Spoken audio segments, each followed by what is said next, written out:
Chapter 1. Arrest conversation with Mrs. Grubeck. Then Miss Burstner, someone must have been telling lies about Joseph K. He knew he had done nothing wrong, but, one morning, he was arrested. Every day at 8 in the morning he was brought his breakfast by Mrs. Grubeck as cook. Mrs. Grubeck was his landlady, but today she didn't come. That had never happened before. K waited a little while, looked from his pillow at the old woman who lived opposite and who was watching him with an inquisitiveness quite unusual for her, and finally, both hungry and disconcerted, rang the bell. There was immediately a knock at the door and a man entered. He had never seen the man in this house before. He was slim but firmly built, his clothes were black and close-fitting, with many folds and pockets, buckles and buttons and a belt, all of which gave the impression of being very practical but without making it very clear what they were actually for. "Who are you?" asked K, sitting half upright in his bed. The man, however, ignored the question as if his arrival simply had to be accepted, and merely replied, "You rang." "Anna should have brought me my breakfast," said K. He tried to work out who the man actually was, first in silence, just through observation and by thinking about it, but the man didn't stay still to be looked at for very long. Instead he went over to the door, opened it slightly, and said to someone who was clearly standing immediately behind it, "He wants Anna to bring him his breakfast." There was a little laughter in the neighboring room. It was not clear from the sound of it whether there were several people laughing. The strange man could not have learned anything from it that he hadn't known already, but now he said to K, as if making his report, "It is not possible." "It would be the first time that's happened," said K, as he jumped out of bed and quickly pulled on his trousers. "Want to see who that is in the next room, and why it is that Mrs. Grubeck has let me be disturbed in this way?" It immediately occurred to him that he needn't have said this out loud, and that he must to some extent have acknowledged their authority by doing so, but that didn't seem important to him at the time. That, at least, is how the stranger took it, as he said, "Don't you think you'd better stay where you are? Want neither to stay here nor to be spoken to by you until you've introduced yourself. Meant it for your own good," said the stranger, and opened the door, this time without being asked. The next room, which K entered more slowly than he had intended, looked at first glance exactly the same as it had the previous evening. It was Mrs. Grubeck's living room, overfilled with furniture, tablecloths, porcelain, and photographs. Perhaps there was a little more space in there than usual today, but if so it was not immediately obvious, especially as the main difference was the presence of a man sitting by the open window with a book from which he now looked up. "You should have stayed in your room. Didn't Franz tell you?" "And what is it you want, then?" said K, looking back and forth between this new acquaintance and the one named Franz, who had remained in the doorway. Through the open window he noticed the old woman again, who had come close to the window opposite so that she could continue to see everything. She was showing an inquisitiveness that really made it seem like she was going senile. "I want to see Mrs. Grubeck," said K, making a movement as if tearing himself away from the two men, even though they were standing well away from him, and wanted to go. "No," said the man at the window, who threw his book down on a coffee table and stood up. "You can't go away when you're under arrest." "That's how it seems," said K. "And why am I under arrest?" he then asked. "That's something we're not allowed to tell you. Go into your room and wait there. Proceedings are underway and you'll learn about everything all in good time. It's not really part of my job to be friendly towards you like this, but I hope no one, apart from Franz, will hear about it, and he's been more friendly towards you than he should have been, under the rules, himself. If you carry on having as much good luck as you have been with your arresting officers, then you can reckon on things going well with you." K wanted to sit down, but then he saw that, Apart from the chair by the window, there was nowhere anywhere in the room where he could sit. "You'll get the chance to see for yourself how true all this is," said Franz, and both men then walked up to K. They were significantly bigger than him, especially the second man, who frequently slapped him on the shoulder. The two of them felt K's nightshirt, and said he would now have to wear one that was of much lower quality, but that they would keep the nightshirt along with his other underclothes and return them to him if his case turned out well. "It's better for you if you give us the things than if you leave them in the storeroom," they said. Things have a tendency to go missing in the storeroom, and after a certain amount of time they sell things off, whether the case involved has come to an end or not. And cases like this can last a long time, especially the ones that have been coming up lately. They'd give you the money they got for them, but it wouldn't be very much, as it's not what they're offered for them when they sell them that counts, it's how much they get slipped on the side, and things like that lose their value anyway when they get passed on from hand to hand, year after year. K paid hardly any attention to what they were saying. He did not place much value on what he may have still possessed or on who decided what happened to them. It was much more important to him to get a clear understanding of his position, but he could not think clearly while these people were here. The second policeman's belly, and they could only be policemen, looked friendly enough, sticking out towards him, but when K looked up and saw his dry, bony face, it did not seem to fit with the body. His strong nose twisted to one side as if ignoring K and sharing an understanding with the other policeman. What sort of people were these? What were they talking about? What office did they belong to? K was living in a free country, after all, everywhere was at peace, all laws were decent and were upheld. Who was it who dared accost him in his own home? He was always inclined to take life as lightly as he could, to cross bridges when he came to them, pay no heed for the future, even when everything seemed under threat. But here that did not seem the right thing to do. He could have taken it all as a joke, a big joke set up by his colleagues at the bank for some unknown reason, or also perhaps because today was his 30th birthday. It was all possible, of course. Maybe all he had to do was laugh in the policeman's face in some way and they would laugh with him.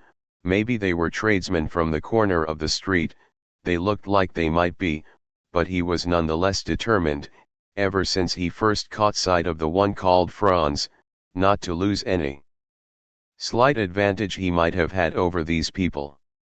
There was a very slight risk that people would later say he couldn't understand a joke, but, although he wasn't normally in the habit of learning from experience, he might also have had a few unimportant occasions in mind when, unlike his more cautious friends, he had acted with no thought at all for what might follow and had been made to suffer for it.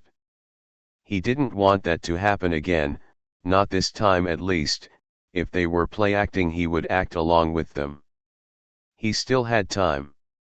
"Allow me," he said, and hurried between the two policemen through into his room. "He seems sensible enough," he heard them say behind him. Once in his room, he quickly pulled open the drawer of his writing desk. Everything in it was very tidy, but in his agitation he was unable to find the identification documents he was looking for straight away. He finally found his bicycle permit and was about to go back to the policeman with it when it seemed to him too petty, so he carried on searching until he found his birth certificate. Just as he got back in the adjoining room, the door on the other side opened and Mrs. Grubeck was about to enter. He only saw her for an instant, for as soon as she recognized K she was clearly embarrassed, asked for forgiveness and disappeared, closing the door behind her very carefully. "Do come in," K could have said just then. But now he stood in the middle of the room with his papers in his hand and still looking at the door, which did not open again. He stayed like that until he was startled out of it by the shout of the policeman who sat at the little table at the open window and, as K now saw, was eating his breakfast. "Why didn't she come in?" he asked. "She's not allowed to," said the big policeman. You're under arrest, aren't you? But how can I be under arrest? And how come it's like this, now you're starting again, said the policeman, dipping a piece of buttered bread in the honey pot. We don't answer questions like that. You will have to answer them, said Kay. Here are my identification papers, now show me yours and I certainly want to see the arrest warrant. Oh, my God, said the policeman. In a position like yours, and you think you can start giving orders, do you? It won't do you any good to get us on the wrong side, even if you think it will, we're probably more on your side than anyone else you know. That's true, you know, you'd better believe it, said Franz, holding a cup of coffee in his hand which he did not lift to his mouth but looked at Kay in a way that was probably meant to be full of meaning but could not actually be understood. Kay found himself, without intending it, in a mute dialogue with Franz, but then slapped his hand down on his papers and said, "Here are my identity documents." "And what do you want us to do about it?" replied the big policeman, loudly. "The way you're carrying on, it's worse than a child. What is it you want? Do you want to get this great, bloody trial of yours over with quickly by talking about ID and arrest warrants with us? We're just coppers, that's all we are. Junior officers like us hardly know one end of an ID card from another. All we've got to do with you is keep an eye on you for 10 hours a day and get paid for it. That's all we are. Mind you, what we can do is make sure that the high officials we work for find out just what sort of person it is they're going to arrest, and why he should be arrested, before they issue the warrant. There's no mistake there.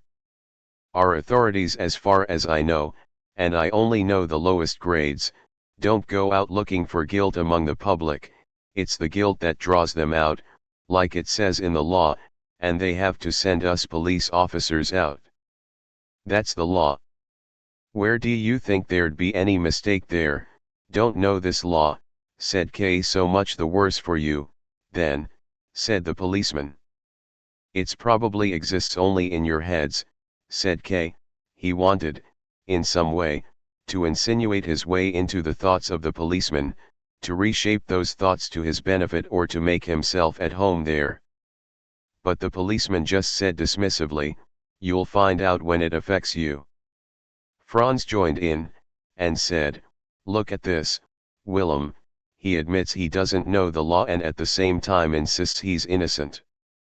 "You're quite right, but we can't get him to understand a thing," said the other. Kay stopped talking with them. He thought to himself, do I really have to carry on getting tangled up with the chattering of base functionaries like this? And they admit themselves that they are of the lowest position. They're talking about things of which they don't have the slightest understanding, anyway. It's only because of their stupidity that they're able to be so sure of themselves.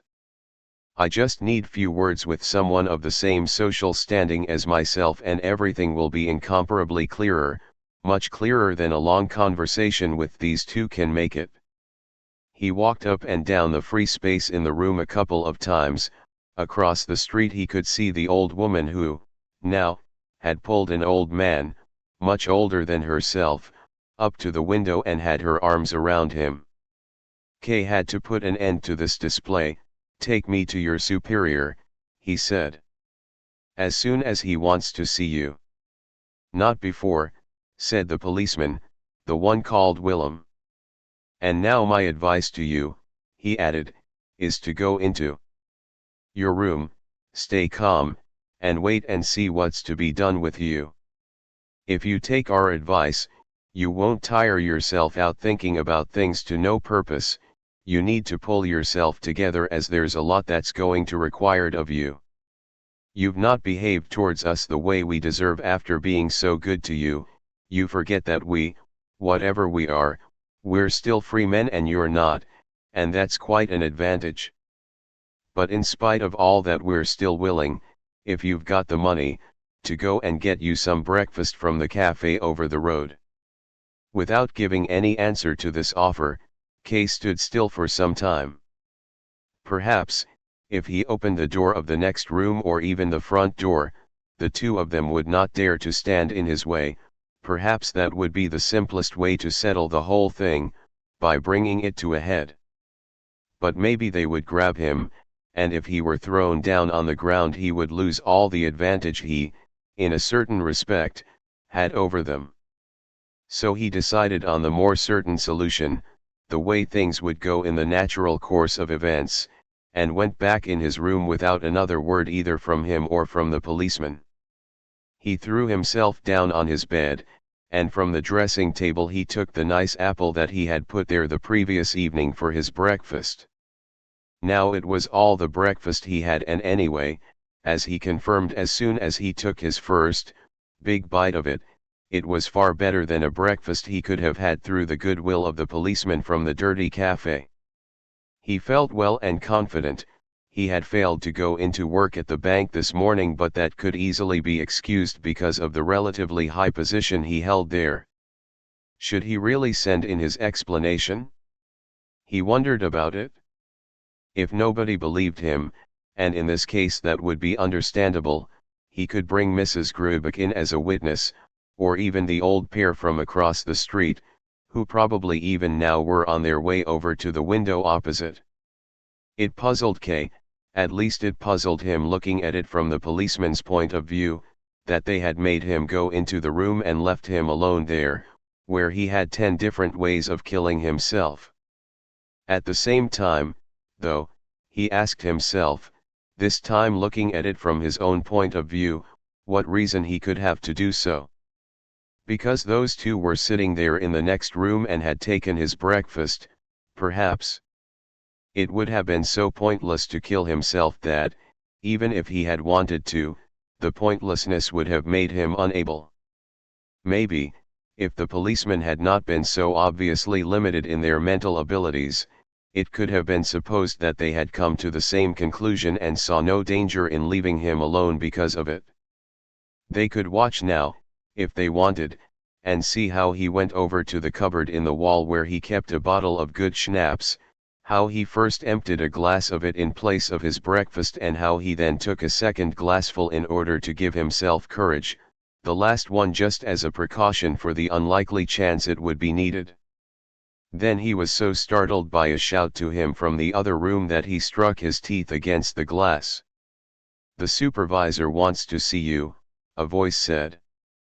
It was only the shout that startled him, this curt, abrupt, military shout, that he would not have expected from the policeman called Franz. In itself, he found the order very welcome. At last, he called back, locked the cupboard and, without delay, hurried into the next room. The two policemen were standing there and chased him back into his bedroom as if that were a matter of course. "What do you think you're doing?" they cried. "Think you're going to see the supervisor dressed in just your shirt, do you? He'd see to it you got a right thumping, and us and all." "Let go of me for God's sake," called Kay, who had already been pushed back as far as his wardrobe. "If you accost me when I'm still in bed you can't expect to find me in my evening dress." "That won't help you," said the policeman, who always became very quiet, almost sad, when Kay began to shout, and in that way confused him or, to some extent, brought him to his senses.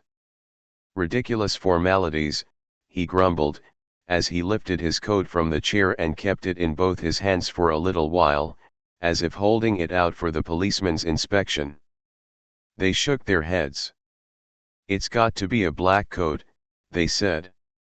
At that, Kay threw the coat to the floor and said, without knowing even himself what he meant by it, "Well, it's not going to be the main trial, after all."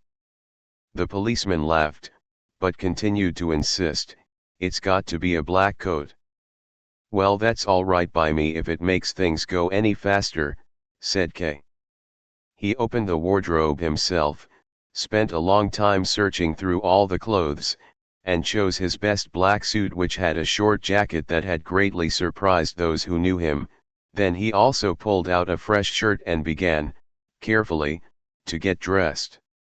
He secretly told himself that he had succeeded in speeding things up by letting the policeman forget to make him have a bath.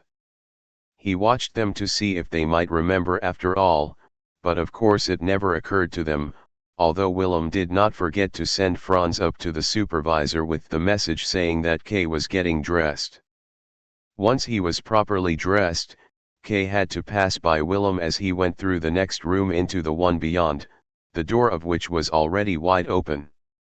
Kay knew very well that this room had recently been let to a typist called Miss Burstner. She was in the habit of going out to work very early and coming back home very late, and Kay had never exchanged more than a few words of greeting with her. Now, her bedside table had been pulled into the middle of the room to be used as a desk for these proceedings, and the supervisor sat behind it. He had his legs crossed, and had thrown one arm over the backrest of the chair. In one corner of the room there were three young people looking at the photographs belonging to Miss Burstner that had been put into a piece of fabric on the wall. Hung up on the handle of the open window was a white blouse. At the window across the street, there was the old pair again, although now their number had increased, as behind them, and far taller than they were, stood a man with an open shirt that showed his chest and a reddish goatee beard which he squeezed and twisted with his fingers. Joseph asked the supervisor, perhaps merely to attract K's attention as he looked round the room. Kay nodded. "I'll dare say you were quite surprised by all that's been taking place this morning," said the supervisor as, with both hands, he pushed away the few items on the bedside table, the candle and box of matches, a book, and a pincushion which lay there as if they were things he would need for his own business. "Certainly," said Kay, and he began to feel relaxed now that, at last, he stood in front of someone with some sense, someone with whom he would be able to talk about his situation. "Certainly I'm surprised, but I'm not in any way very surprised." "You're not very surprised?" asked the supervisor, as he positioned the candle in the middle of the table and the other things in a group around it. "Perhaps you don't quite understand me," Kay hurriedly pointed out. "What I hear." Kay broke off what he was saying and looked round for mean is somewhere to sit. "Elle may sit down, mayn't elle?" he asked. "That's not usual," the supervisor answered. "What I mean," said Kay without delaying a second time, "that, yes, I am very surprised, but when you've been in the world for 30 years already and had to make your own way through everything yourself, which has been my lot, then you become hardened to surprises and don't take them too hard. Especially not what's happened today." "Why especially not what's happened today?" "Wouldn't want to say that I see all of this as a joke. You seem to have gone to too much trouble making all these arrangements for that. Everyone in the house must be taking part in it as well as all of you. That would be going beyond what could be a joke. So I don't want to say that this is a joke." "Quite right," said the supervisor, looking to see how many matches were left in the box. "But on the other hand," Kay went on, looking round at everyone there and even wishing he could get the attention of the three who were looking at the photographs, "on the other hand this really can't be all that important. That follows from the fact that I've been indicted, but can't think of the slightest offense for which I could be indicted. But even that is all beside the point. The main question is, who is issuing the indictment? What office is conducting this affair? Are you officials? None of you is wearing a uniform, unless what you are wearing," here he turned towards Franz, "is meant to be a uniform. It's actually more of a traveling suit. I require a clear answer to all these questions, and I'm quite sure that once things have been made clear we can take our leave of each other on the best of terms." The supervisor slammed the box of matches down on the table. "You're making a big mistake," he said. "These gentlemen and I have got nothing to do with your business, in fact we know almost nothing about you. We could be wearing uniforms as proper and exact as you like and your situation wouldn't be any the worse for it. As to whether you're on a charge, I can't give you any sort of clear answer to that. I don't even know whether you are or not. You're under arrest, you're quite right about that, but I don't know any more than that. Maybe these officers have been chit-chatting with you. Well, if they have, that's all it is, chit-chat. I can't give you an answer to your questions, but I can give you a bit of advice. You'd better think less about us and what's going to happen to you, and think a bit more about yourself. And stop making all this fuss about your sense of innocence. You don't make such a bad impression, but with all this fuss you're damaging it. And you ought to do a bit less talking, too. Almost everything you've said so far has been things we could have taken from your behavior, even if you'd said no more than a few words. And what you have said has not exactly been in your favor. Kay stared at the supervisor. Was this man, probably younger than he was, lecturing him like a schoolmaster? Was he being punished for his honesty with the telling off? And was he to learn nothing about the reasons for his arrest or those who were arresting him? He became somewhat cross and began to walk up and down. No one stopped him doing this, and he pushed his sleeves back, felt his chest, straightened his hair, went over to the three men, said, "It makes no sense," at which these three turned round to face him and came towards him with serious expressions. He finally came again to a halt in front of the supervisor's desk. "State Attorney Haister is a good friend of mine," he said. "Can I telephone him?" "Certainly," said the supervisor, "but I don't know what the point of that will be. I suppose you must have some private matter you want to discuss with him." "What the point is," shouted Kay, more disconcerted than cross. "Who do you think you are? You want to see some point in it while you're carrying out something as pointless as it could be? It's enough to make you cry. These gentlemen first accost me, and now they sit or stand about in here and let me be hauled up in front of you. What point there would be in telephoning a state attorney when I'm ostensibly under arrest? Very well, I won't make the telephone call." "You can call him if you want to," said the supervisor, stretching his hand out towards the outer room where the telephone was. "Please, go on, do make your phone call." "No, I don't want to any more," said Kay, and went over to the window. Across the street, the people were still there at the window, and it was only now that Kay had gone up to his window that they seemed to become uneasy about quietly watching what was going on. The old couple wanted to get up, but the man behind them calmed them down. "We've got some kind of audience over there," called Kay to the supervisor, quite loudly, as he pointed out with his forefinger. "Go away," he then called across to them. And the three of them did immediately retreat a few steps. The old pair even found themselves behind the man, who then concealed them with the breadth of his body and seemed, going by the movements of his mouth, to be saying something incomprehensible into the distance. They did not disappear entirely, though, but seemed to be waiting for the moment when they could come back to the window without being noticed. "Intrusive, thoughtless people," said Kay as he turned back into the room.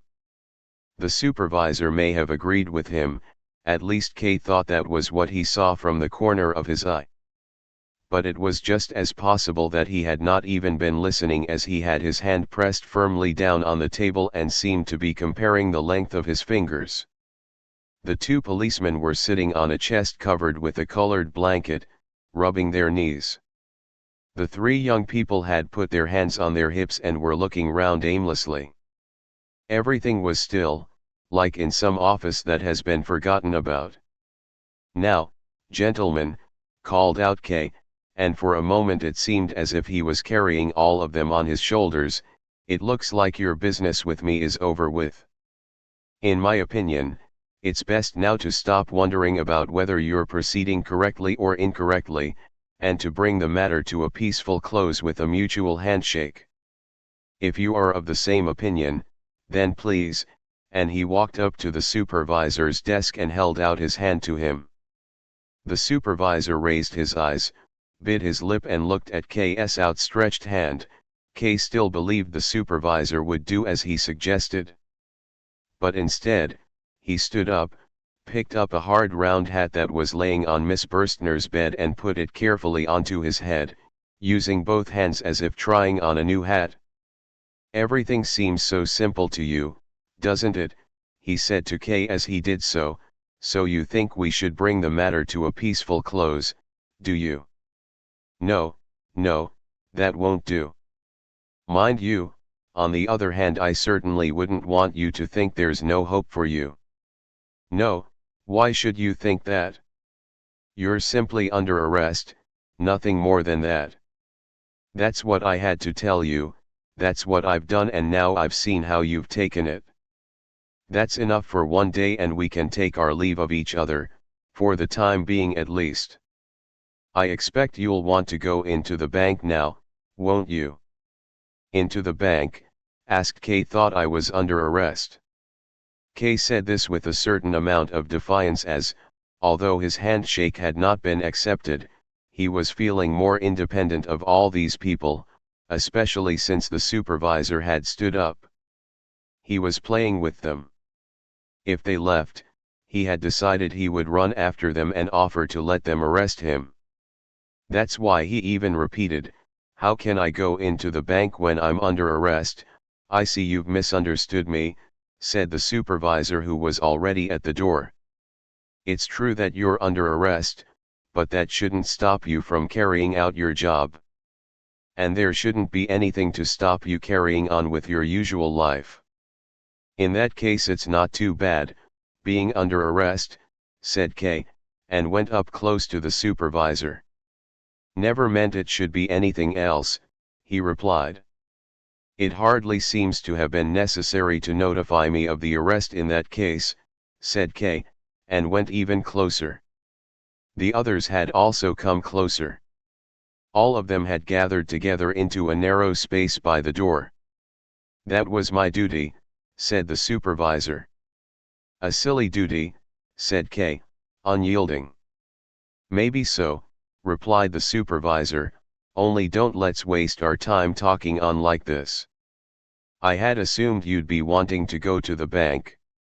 As you're paying close attention to every word I'll add this, I'm not forcing you to go to the bank, I'd just assumed you wanted to. And to make things easier for you, and to let you get to the bank with as little fuss as possible, I've put these three gentlemen, colleagues of yours, at your disposal." "What's that?" exclaimed K, and looked at the three in astonishment.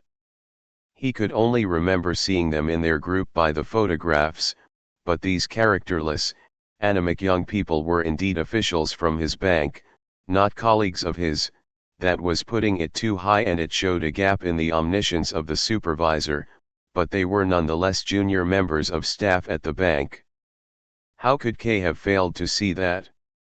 How occupied he must have been with the supervisor and the policeman not to have recognized these three. Rabensteiner, with his stiff demeanor and swinging hands, Kulich, with his blonde hair and deep-set eyes, and Kaminer, with his involuntary grin caused by chronic muscle spasms. "Good morning," said K after a while, extending his hand to the gentlemen as they bowed correctly to him. "L didn't recognize you at all. So, we'll go into work now, shall we?" The gentlemen laughed and nodded enthusiastically, as if that was what they had been waiting for all the time, except that K had left his hat in his room, so they all dashed, one after another, into the room to fetch it, which caused a certain amount of embarrassment. K stood where he was and watched them through the open double doorway.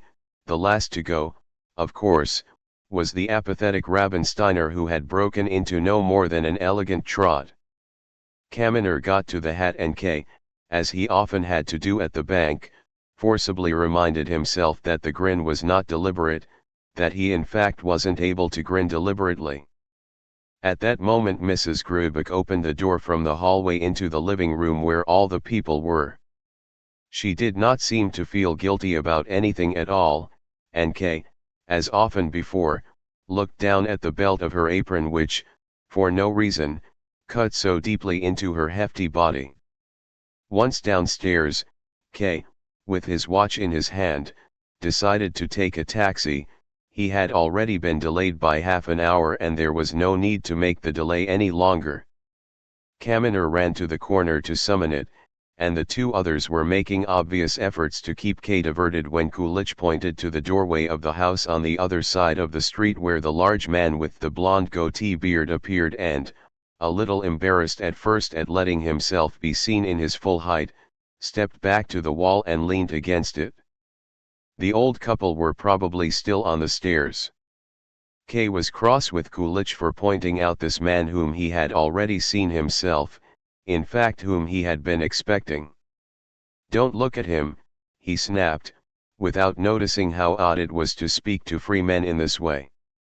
But there was no explanation needed anyway as just then the taxi arrived, they sat inside and set off. Inside the taxi, Kay remembered that he had not noticed the supervisor and the policeman leaving. The supervisor had stopped him noticing the three bank staff and now the three bank staff had stopped him noticing the supervisor. This showed that Kay was not very attentive, and he resolved to watch himself more carefully in this respect. Nonetheless, he gave it no thought as he twisted himself round and leaned over onto the rear shelf of the car to catch sight of the supervisor and the policeman if he could. But he turned back round straight away and leaned comfortably into the corner of the taxi without even having made the effort to see anyone. Although it did not seem like it, now was just the time when he needed some encouragement, but the gentleman seemed tired just then. Rabensteiner looked out of the car to the right, Kulich to the left and only Kaminer was there with his grin at K's service. It would have been inhumane to make fun of that. That spring, whenever possible, K usually spent his evenings after work. He usually stayed in the office until 9 o'clock, with a short walk, either by himself or in the company of some of the bank officials, and then he would go into a pub where he would sit at the regulars table with mostly oldermen until 11. There were, however, also exceptions to this habit, times, for instance, when Kay was invited by the bank's manager, whom he greatly respected for his industry and trustworthiness, to go with him for a ride in his car or to eat dinner with him at his large house. Kay would also go, once a week, to see a girl called Elsa who worked as a waitress in a wine bar through the night until late in the morning. During the daytime she only received visitors while still in bed. That evening, though, the day had passed quickly with a lot of hard work and many respectful and friendly birthday greetings. Kay wanted to go straight home. Each time he had any small break from the day's work he considered, without knowing exactly what he had in mind, that Mrs. Grubeck's flat seemed to have been put into great disarray by the events of that morning, and that it was up to him to put it back into order. Once order had been restored, every trace of those events would have been erased and everything would take its previous course once more. In particular, there was nothing to fear from the three bank officials. They had immersed themselves back into their paperwork and there was no alteration to be seen in them. Kay had called each of them, separately or all together, into his office that day for no other reason than to observe them. He was always satisfied and had always been able to let them go again.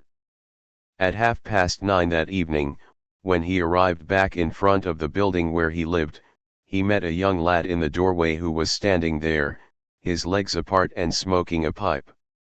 "Who are you?" immediately asked Kay, bringing his face close to the lad's, as it was hard to see in the half-light of the landing. "I'm the landlord's son, sir," answered the lad, taking the pipe from his mouth and stepping to one side. "The landlord's son?" asked Kay, and impatiently knocked on the ground with his stick. Did you want anything, sir? Would you like me to fetch my father? No, no, said Kay. There was something forgiving in his voice, as if the boy had harmed him in some way and he was excusing him. It's all right, he said then, and went on, but before going up the stairs he turned round once more. He could have gone directly to his room, but as he wanted to speak with Mrs. Grubeck he went straight to her door and knocked. She was sat at the table with a knitted stocking and a pile of old stockings in front of her. K. apologized, a little embarrassed at coming so late, but Mrs. Grubeck was very friendly and did not want to hear any apology.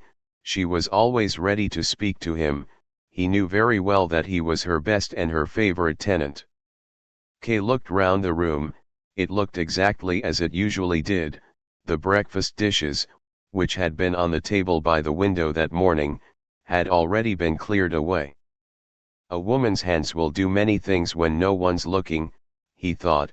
He might himself have smashed all the dishes on the spot but certainly would not have been able to carry it all out. He looked at Mrs. Grubeck with some gratitude. "Why are you working so late?" he asked. They were now both sitting at the table, and Kay now and then sank his hands into the pile of stockings. "There's a lot of work to do," she said. "During the day I belong to the tenants. If I'm to sort out my own things there are only the evenings left to me. Fear I may have caused you some exceptional work today." "How do you mean, mister?" she asked, becoming more interested and leaving her work in her lap. "Mean the men who were here this morning." "Oh, I see," she said, and went peacefully back to what she was doing. "That was no trouble, not especially." Kay looked on in silence as she took up the knitted stocking once more. "She seems surprised at my mentioning it," he thought. "She seems to think it's improper for me to mention it. All the more important for me to do so. An old woman is the only person I can speak about it with." "But it must have caused some work for you," he said then, "but it won't happen again." "No, it can't happen again," she agreed, and smiled at Kay in a way that was almost pained. "Do you mean that seriously?" asked Kay. "Yes," she said, more gently, "but the important thing is you mustn't take it too hard. There are so many awful things happening in the world. As you're being so honest with me, Mr. K, I can admit to you that I listened to a little of what was going on from behind the door, and that those two policemen told me one or two things as well. It's all to do with your happiness, and that's something that's quite close to my heart, perhaps more than it should be, as I am, after all, only your landlady. Anyway, so I heard one or two things, but I can't really say that it's about anything very serious." "No. You have been arrested, but it's not in the same way as when they arrest a thief. If you're arrested in the same way as a thief, then it's bad, but an arrest like this. It seems to me that it's something very complicated. Forgive me if I'm saying something stupid. Something very complicated that I don't understand, but something that you don't really need to understand anyway. There's nothing stupid about what you've said, Mrs. Grubeck, or at least I partly agree with you, only, the way I judge the whole thing is harsher than yours, and think it's not only not something complicated but simply a fuss about nothing. I was just caught unawares, that's what happened. If I had got up as soon as I was awake without letting myself get confused because Anna wasn't there, if I'd got up and paid no regard to anyone who might have been in my way and come straight to you, if I'd done something like having my breakfast in the kitchen as an exception, asked you to bring my clothes from my room, in short, if I had behaved sensibly, then nothing more would have happened. Everything that was waiting to happen would have been stifled. People are so often unprepared. In the bank, for example, I am well prepared. Nothing of this sort could possibly happen to me there. I have my own assistant there. There are telephones for internal and external calls in front of me on the desk. I continually receive visits from people, representatives, officials, but besides that, and most importantly, I'm always occupied with my work, that's to say I'm always alert. It would even be a pleasure for me to find myself faced with something of that sort. But now it's over with, and I didn't really even want to talk about it anymore, only I wanted to hear what you, as a sensible woman, thought about it all, and I'm very glad to hear that we're in agreement. But now you must give me your hand. An agreement of this sort needs to be confirmed with a handshake. Will she shake hands with me? The supervisor didn't shake hands, he thought, and looked at the woman differently from before, examining her. She stood up, as he had also stood up, and was a little self-conscious. She hadn't been able to understand everything that Kay said. As a result of this self-consciousness, she said something that she certainly did not intend and certainly was not appropriate. "Don't take it so hard, mister," she said, with tears in her voice, and also, of course, forgetting the handshake. "L didn't know I was taking it hard," said Kay, feeling suddenly tired and seeing that if this woman did agree with him it was of very little value. Before going out the door he asked, "Is Miss Burstner home?" "No," said Mrs. Grubeck, smiling as she gave this simple piece of information, saying something sensible at last. "She's at the theater. Did you want to see her? Should I give her a message?" I just wanted to have a few words with her. I'm afraid I don't know when she's coming in. She usually gets back late when she's been to the theater." "It really doesn't matter," said Kay, his head hanging as he turned to the door to leave. "L just wanted to give her my apology for taking over her room today." "There's no need for that, Mr. Kay, you're too conscientious. The young lady doesn't know anything about it. She hasn't been home since early this morning and everything's been tidied up again, you can see for yourself." And she opened the door to Miss Burstner's room. "Thank you, I'll take your word for it," said Kay, but went nonetheless over to the open door. The moon shone quietly into the unlit room. As far as could be seen, everything was indeed in its place, not even the blouse was hanging on the window handle. The pillows on the bed looked remarkably plump as they lay half in the moonlight. "Miss Burstner often comes home late," said Kay, looking at Mrs. Grubeck as if that were her responsibility. "That's how young people are," said Mrs. Grubeck to excuse herself. Of course," said Kay, "but it can be taken too far." "Yes, it can be," said Mrs. Grubeck, "you're so right, Mr. Kay. Perhaps it is in this case. I certainly wouldn't want to say anything nasty about Miss Burstner. She is a good, sweet girl, friendly, tidy, punctual, works hard. I appreciate all that very much, but one thing is true, she ought to have more pride, be a bit less forthcoming. Twice this month already, in the street over the way, I've seen her with a different gentleman. I really don't like saying this, you're the only one I've said this to, Mr. K, I swear to God, but I'm going to have no choice but to have a few words with Miss Burstner about it myself. And it's not the only thing about her that I'm worried about."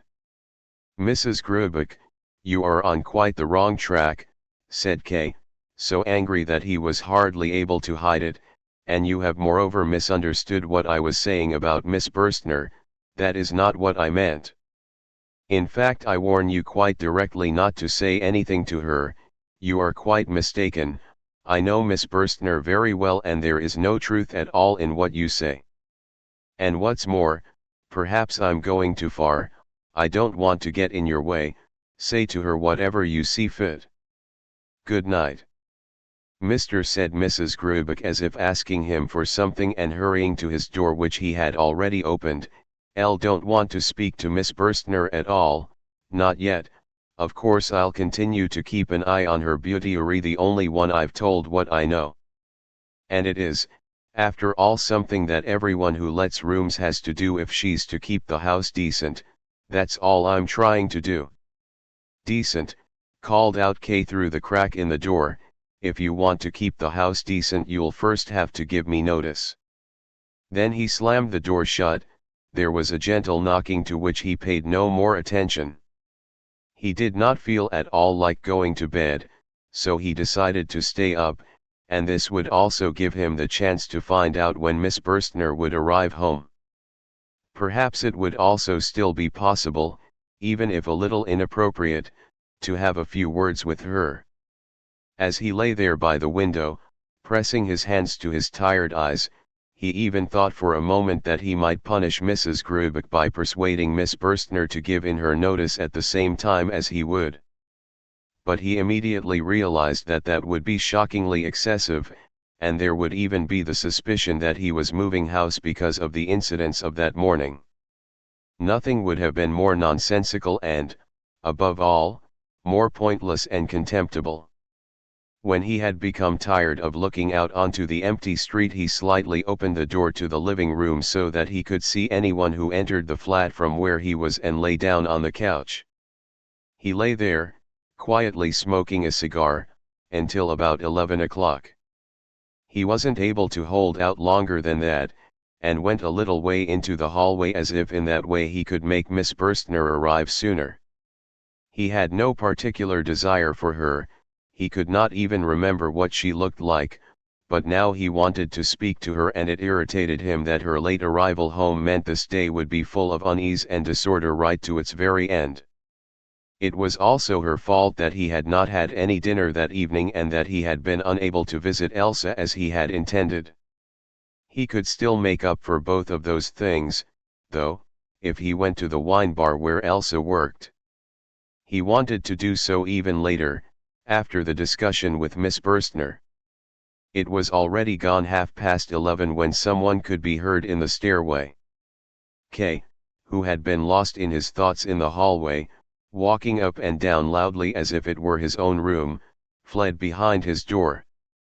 Miss Burstner had arrived. Shivering, she pulled a silk shawl over her slender shoulders as she locked the door. The next moment she would certainly go into her room, where Kay ought not to intrude in the middle of the night. That meant he would have to speak to her now, but, unfortunately, he had not put the electric light on in his room, so that when he stepped out of the dark it would give the impression of being an attack, and would certainly, at the very least, have been quite alarming. There was no time to lose, and in his helplessness he whispered through the crack of the door, "Miss Burstner." It sounded like he was pleading with her, not calling to her. "Is there someone there?" asked Miss Burstner, looking round with her eyes wide open. "It's me," said Kay, and came out. "Oh, mister," said Miss Burstner with a smile. "Good evening," and offered him her hand. "Wanted to have a word with you, if you would allow me." "Now?"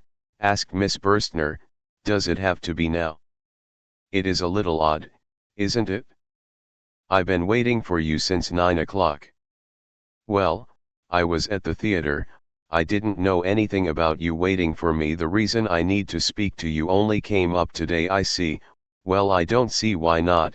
I suppose, apart from being so tired, I could drop. Come into my room for a few minutes then. We certainly can't talk out here. We'd wake everyone up, and I think that would be more unpleasant for us than for them.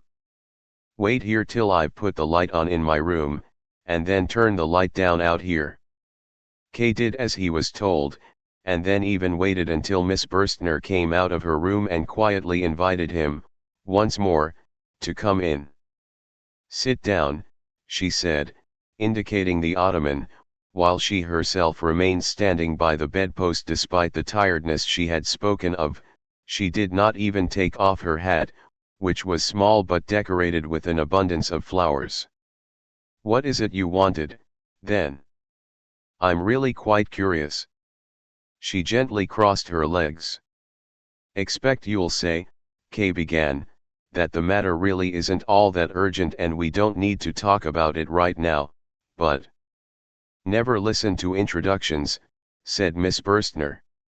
That makes my job so much easier, said Kay this morning, to some extent through my fault. Your room was made a little untidy. This happened because of people I did not know and against my will, but, as I said, because of my fault, I wanted to apologize for it. My room? Asked Miss Burstner, and instead of looking round the room scrutinized Kay. It is true, said Kay, and now, for the first time, they looked each other in the eyes. There's no point in saying exactly how this came about. But that's the interesting thing about it, said Miss Burstner. No, said Kay. Well then, said Miss Burstner, don't want to force my way into any secrets. If you insist that it's of no interest, I won't insist. I'm quite happy to forgive you for it, as you ask, especially as I can't see anything at all that's been left untidy. With her hand laid flat on her lower hip, she made a tour around the room. At the mat where the photographs were she stopped. Look at this, she cried. My photographs really have been put in the wrong places. Oh, that's horrible. Someone really has been in my room without permission. Kay nodded, and quietly cursed Kaminer, who worked at his bank and who was always active doing things that had neither use nor purpose. It is odd, said Miss Burstner, that I'm forced to forbid you to do something that you ought to have forbidden yourself to do, namely to come into my room when I'm not here. But I did explain to you, said Kay, and went over to join her by the photographs, that it wasn't me who interfered with your photographs. But as you don't believe me, I'll have to admit that the investigating committee brought along 3 bank employees with them. One of them must have touched your photographs, and as soon as I get the chance I'll ask to have him dismissed from the bank. Yes, there was an investigating committee here, added Kay, as the young lady was looking at him inquiringly. Because of you? She asked. Yes, answered Kay. No, the lady cried with a laugh. Yes, they were, said Kay. You believe that I'm innocent then, do you? Well now, innocent, said the lady, don't want to start making any pronouncements that might have serious consequences. I don't really know you after all. It means they're dealing with a serious criminal if they send an investigating committee straight out to get him. But you're not in custody now.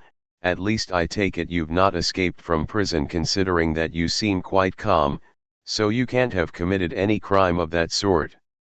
Yes, said Kay, but it might be that the investigating committee could see that I'm innocent, or not so guilty as had been supposed. Yes, that's certainly a possibility, said Miss Burstner, who seemed very interested. Listen, said Kay. You don't have much experience in legal matters. No, that's true, I don't, said Miss Burstner, and I've often regretted it, as I'd like to know everything and I'm very interested in legal matters.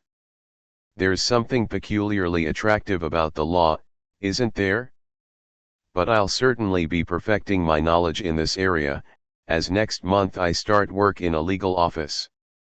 That's very good, said Kay. That means you'll be able to give me some help with my trial. That could well be, said Miss Burstner. Why not? I like to make use of what I know. Mean it quite seriously, said Kay, or at least, half seriously, as you do. This affair is too petty to call in a lawyer, but I could make good use of someone who could give me advice. Yes, but if I'm to give you advice I'll have to know what it's all about, said Miss Burstner. That's exactly the problem, said Kay. Don't know that myself.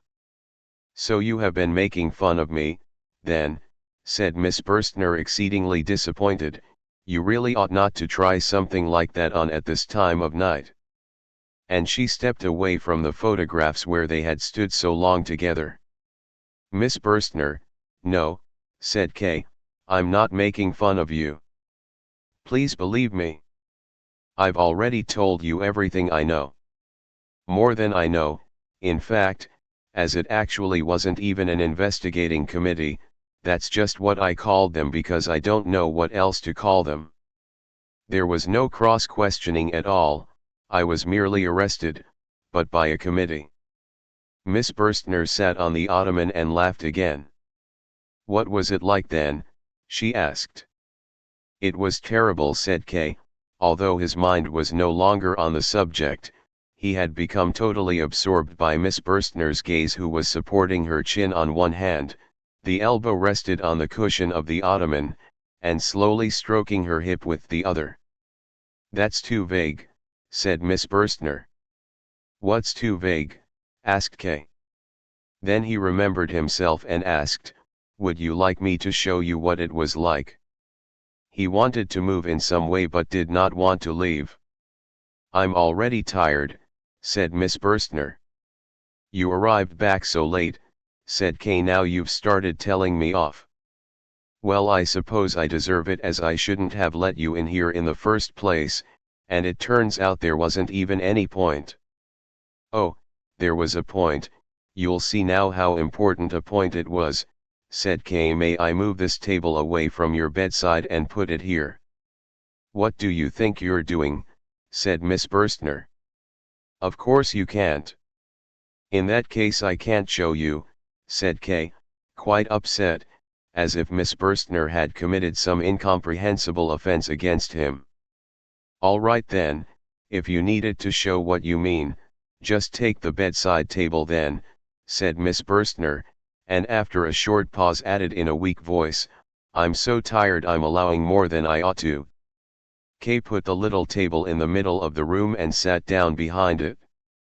You have to get a proper idea of where the people were situated, it is very interesting.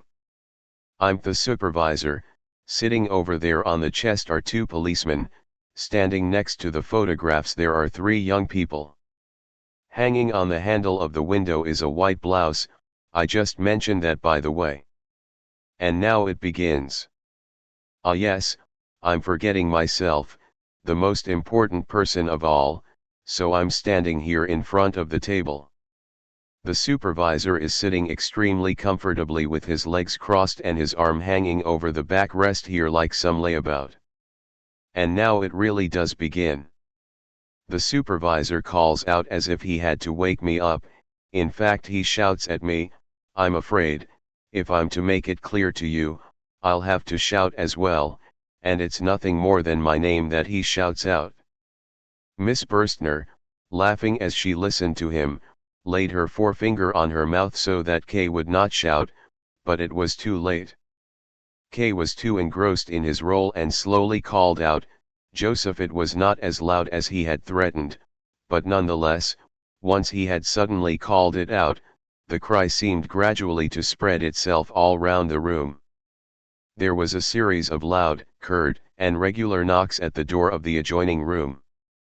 Miss Burstner went pale and laid her hand on her heart. Kay was especially startled, as for a moment he had been quite unable to think of anything other than the events of that morning and the girl for whom he was performing them. He had hardly pulled himself together when he jumped over to Miss Burstner and took her hand. Don't be afraid, he whispered, I'll put everything right. But who can it be? It's only the living room next door, nobody sleeps in there. Yes they do, whispered Miss Burstner into Kay's ear, a nephew of Mrs. Grubica's, and captain in the army, has been sleeping there since yesterday. There's no other room free. I'd forgotten about it too. Why did you have to shout like that? You've made me quite upset. There is no reason for it, said Kay, and, now as she sank back onto the cushion, kissed her forehead. Go away, she said, hurriedly sitting back up, get out of here, go, what is it you want? He's listening at the door, he can hear everything. You're causing me so much trouble, won't go, said Kay, until you've calmed down a bit. Come over into the other corner of the room, he won't be able to hear us there. She let him lead her there. Don't forget, he said, although this might be unpleasant for you, you're not in any real danger. You know how much esteem Mrs. Grubeck has for me. She's the one who will make all the decisions in this, especially as the captain is her nephew, but she believes everything I say without question. What's more, she has borrowed a large sum of money from me, and that makes her dependent on me. I will confirm whatever you say to explain our being here together, however inappropriate it might be, and I guarantee to make sure that Mrs. Grubeck will not only say she believes the explanation in public but will believe it truly and sincerely. You will have no need to consider me in any way. If you wish to let it be known that I have attacked you, then Mrs. Grubeck will be informed of such, and she will believe it without even losing her trust in me. That's how much respect she has for me. Miss Burstner looked at the floor in front of her, quiet and a little sunk in on herself. Why would Mrs. Grubeck not believe that I've attacked you? Added Kay. He looked at her hair in front of him, parted, bunched down, reddish and firmly held in place. He thought she would look up at him, but without changing her manner she said, "Forgive me, but it was the suddenness of the knocking that startled me so much, not so much what the consequences of the captain being here might be.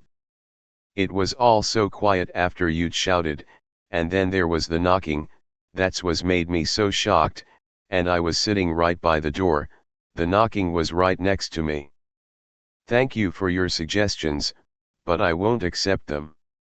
I can bear the responsibility for anything that happens in my room myself, and I can do so with anyone. I'm surprised you don't realize just how insulting your suggestions are and what they imply about me, although I certainly acknowledge your good intentions. But now, please go, leave me alone. I need you to go now even more than I did earlier. The couple of minutes you asked for have grown into half an hour, more than half an hour now." Kay took hold of her hand, and then of her wrist. "You're not cross with me, though," he said. She pulled her hand away and answered, "No, no, I'm never cross with anyone." He grasped her wrist once more. She tolerated it now and, in that way, lead him to the door. He had fully intended to leave. But when he reached the door he came to a halt as if he hadn't expected to find a door there. Miss Burstner made use of that moment to get herself free, open the door, slip out into the hallway and gently say to Kay from there, "Now, come along, please. Look," she pointed to the captain's door, from under which there was a light shining. "He's put a light on and he's laughing at us." "All right, I'm coming," said Kay, moved forward, took hold of her, kissed her on the mouth and then over her whole face like a thirsty animal lapping with its tongue when it eventually finds water. He finally kissed her on her neck and her throat and left his lips pressed there for a long time. He did not look up until there was a noise from the captain's room. "I'll go now," he said. He wanted to address Miss Burstner by her Christian name, but did not know it. She gave him a tired nod, offered him her hand to kiss as she turned away as if she did not know what she was doing, and went back into her room with her head bowed. A short while later, Kay was lying in his bed. He very soon went to sleep, but before he did he thought a little while about his behavior. He was satisfied with it but felt some surprise that he was not more satisfied. He was seriously worried about Miss Burstner because of the captain. Chapter 2. First cross-examination. Kay was informed by telephone that there would be a small hearing concerning his case the following Sunday. He was made aware that these cross-examinations would follow one another regularly, perhaps not every week but quite frequently. On the one hand it was in everyone's interest to bring proceedings quickly to their conclusion, but on the other hand every aspect of the examinations had to be carried out thoroughly without lasting too long because of the associated stress. For these reasons, it had been decided to hold a series of brief examinations following on one after another. Sunday had been chosen as the day for the hearings so that Kay would not be disturbed in his professional work. It was assumed that he would be in agreement with this, but if he wished for another date then, as far as possible, he would be accommodated. Cross-examinations could even be held in the night, for instance, but K would probably not be fresh enough at that time. Anyway, as long as K made no objection, the hearing would be left on Sundays. It was a matter of course that he would have to appear without fail. There was probably no need to point this out to him. He would be given the number of the building where he was to present himself, which was in a street in a suburb well away from the city center which K had never been to before. Once he had received this notice, K hung up the receiver without giving an answer. He had decided immediately to go there that Sunday. It was certainly necessary. Proceedings had begun and he had to face up to it, and this first examination would probably also be the last. He was still standing in thought by the telephone when he heard the voice of the deputy director behind him. He wanted to use the telephone but K stood in his way. "Bad news?" asked the deputy director casually, not in order to find anything out but just to get K away from the device. "No, no," said K. He stepped to one side but did not go away entirely. The deputy director picked up the receiver and, as he waited for his connection, turned away from it and said to K, "One question, Mr. K, would you like to give me the pleasure of joining me on my sailing boat on Sunday morning? There's quite a few people coming. You're bound to know some of them. One of them is Hastert, the state attorney. Would you like to come along? Do come along." K tried to pay attention to what the deputy director was saying.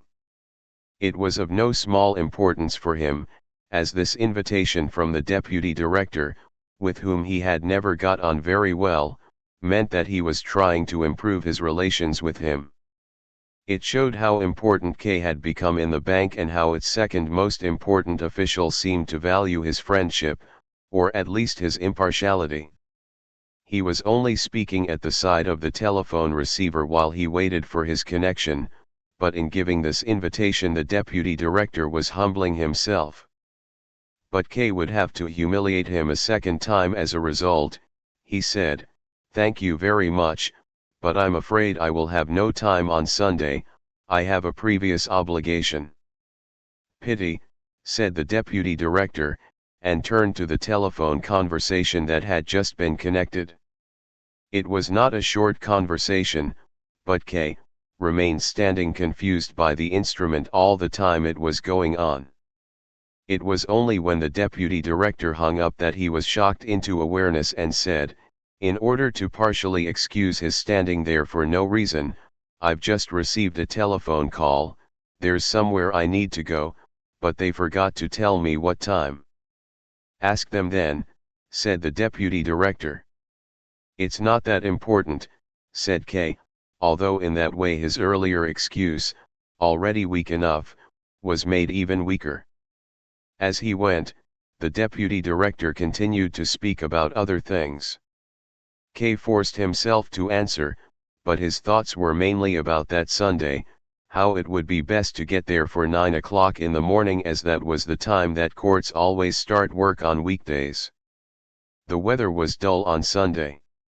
K was very tired, as he had stayed out drinking until late in the night celebrating with some of the regulars, and he had almost overslept.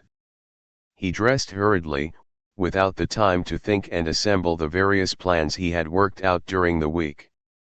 With no breakfast, he rushed to the suburb he had been told about. Oddly enough, although he had little time to look around him, he came across the 3 bank officials involved in his case, Rabensteiner, Kulich, and Kaminer.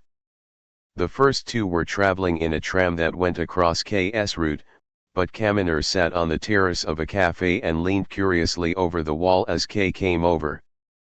All of them seemed to be looking at him, surprised at seeing their superior running. It was a kind of pride that made K want to go on foot. This was his affair and the idea of any help from strangers, however slight, was repulsive to him. He also wanted to avoid asking for anyone's help because that would initiate them into the affair even if only slightly. And after all, He had no wish at all to humiliate himself before the committee by being too punctual. Anyway, now he was running so that he would get there by 9 o'clock if at all possible, even though he had no appointment for this time. He had thought that he would recognize the building from a distance by some kind of sign, without knowing exactly what the sign would look like, or from some particular kind of activity outside the entrance. K had been told that the building was in Juliusstrasse, but when he stood at the street's entrance it consisted on each side of almost nothing but monotonous, grey constructions, tall blocks of flats occupied by poor people.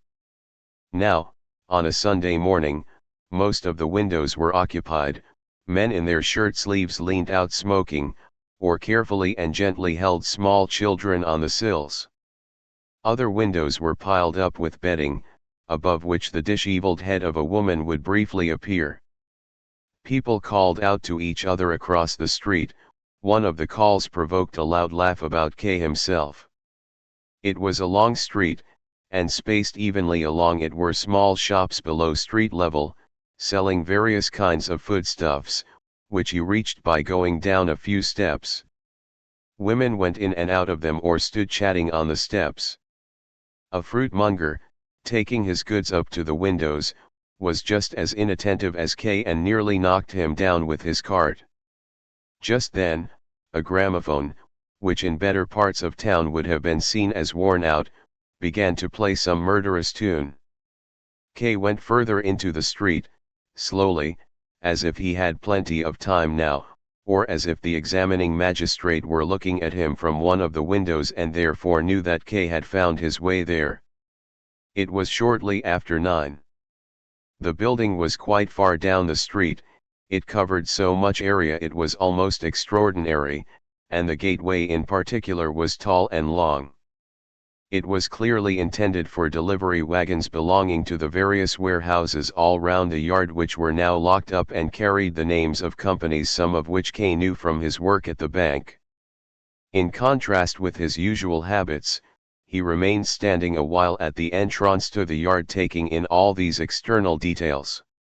Near him, there was a barefooted man sitting on a crate and reading a newspaper. There were 2 lads swinging on a handcart. In front of a pump stood a weak, young girl in a bed jacket who, as the water flowed into her can, looked at K. There was a piece of rope stretched between 2 windows in a corner of the yard, with some washing hanging on it to dry. A man stood below it calling out instructions to direct the work being done. K went over to the stami to get to the room where the hearing was to take place, but then stood still again, as besides these steps he could see 3 other stairway entrances, and there also seemed to be a small passageway at the end of the yard leading into a second yard. It irritated him that he had not been given more precise directions to the room. It meant they were either being especially neglectful with him or especially indifferent, and he decided to make that clear to them very loudly and very unambiguously. In the end he decided to climb up the stairs, his thoughts playing on something that he remembered the policeman, Willem, saying to him, that the court is attracted by the gilt, from which it followed that the courtroom must be on the stairway that K selected by chance. As he went up he disturbed a large group of children playing on the stairs who looked at him as he stepped through their rows. Next time I come here, he said to himself, L must either bring sweets with me to make them like me or a stick to hit them with. Just before he reached the first landing he even had to wait a little while until a ball had finished its movement. 2 small lads with sly faces like grown-up scoundrels held him by his trouser legs until it had, if he were to shake them off he would have to hurt them, and he was afraid of what noise they would make by shouting. On the first floor, his search began for real. He still felt unable to ask for the investigating committee, and so he invented a joiner called Lanz. That name occurred to him because the captain, Mrs. Grubeke's nephew, was called Lanz, so that he could ask at every flat whether Lanz the joiner lived there and thus obtain a chance to look into the rooms. It turned out, though, that was mostly possible without further ado, as almost all the doors were left open and the children ran in and out. Most of them were small, one-windowed rooms where they also did the cooking. Many women held babies in one arm and worked at the stove with the other. Half-grown girls, who seemed to be dressed in just their pinafores, worked hardest running to and fro. In every room, the beds were still in use by people who were ill, or still asleep, or people stretched out on them in their clothes. Kay knocked at the flats where the doors were closed and asked whether Lanz the joiner lived there. It was usually a woman who opened the door, heard the inquiry and turned to somebody in the room who would raise himself from the bed. The gentleman's asking if a joiner called Lanz lives here. A joiner, called Lanz, he would ask from the bed. That's right, Kay would say, although it was clear that the investigating committee was not to be found there, and so his task was at an end.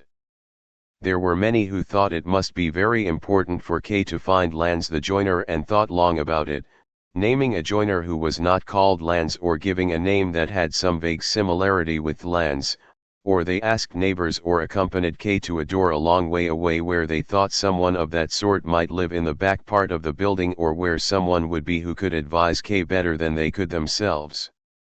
Kay eventually had to give up asking if he did not want to be led all round from floor to floor in this way. He regretted his initial plan, which had at first seemed so practical to him. As he reached the 5th floor, he decided to give up the search, took his leave of a friendly, young worker who wanted to lead him on still further, and went down the stairs. But then the thought of how much time he was wasting made him cross. He went back again and knocked at the first door on the 5th floor. The first thing he saw in the small room was a large clock on the wall which already showed 10 o'clock. "Is there a joiner called Lanz who lives here?" he asked. "Pardon," said a young woman with black, shining eyes who was, at that moment, washing children's underclothes in a bucket. She pointed her wet hand towards the open door of the adjoining room. Kay thought he had stepped into a meeting. A medium-sized, two-windowed room was filled with the most diverse crowd of people. Nobody paid any attention to the person who had just entered. Close under its ceiling, it was surrounded by a gallery which was also fully occupied, and where the people could only stand bent down with their heads and their backs touching the ceiling. Kay, who found the air too stuffy, stepped out again and said to the young woman, who had probably misunderstood what he had said, "Ask Ed for a joiner, someone by the name of Lanz." "Yes," said the woman, "please go on in." Kay would probably not have followed her if the woman had not gone up to him, taken hold of the door handle and said, "I'll have to close the door after you, no one else will be allowed in." "Very sensible," said Kay, "but it's too full already." But then he went back in anyway.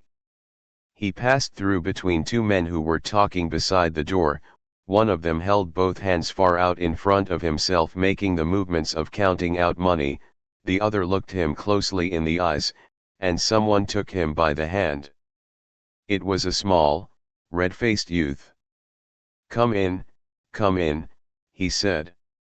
Kay let himself be led by him, and it turned out that there was, surprisingly in a densely packed crowd of people moving to and fro, a narrow passage which may have been the division between two factions. This idea was reinforced by the fact that in the first few rows to the left and the right of him there was hardly any face looking in his direction. He saw nothing but the backs of people directing their speech and their movements only towards members of their own side. Most of them were dressed in black, in old, long, formal frock coats that hung down loosely around them. These clothes were the only thing that puzzled Kay, as he would otherwise have taken the whole assembly for a local political meeting. At the other end of the hall where Kay had been led there was a little table set at an angle on a very low podium which was as overcrowded as everywhere else, and behind the table, near the edge of the podium, sat a small, fat, wheezing man who was talking with someone behind him. This second man was standing with his legs crossed and his elbows on the backrest of the chair, provoking much laughter. From time to time he threw his arm in the air as if doing a caricature of someone. The youth who was leading K had some difficulty in reporting to the man. He had already tried twice to tell him something, standing on tiptoe, but without getting the man's attention as he sat there above him. It was only when one of the people up on the podium drew his attention to the youth that the man turned to him and leant down to hear what it was he quietly said. Then he pulled out his watch and quickly looked over at K. "You should have been here 1 hour and 5 minutes ago," he said.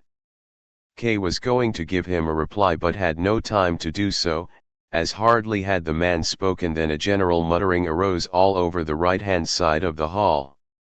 "You should have been here 1 hour and 5 minutes ago," the man now repeated, raising his voice this time, and quickly looked round the hall beneath him.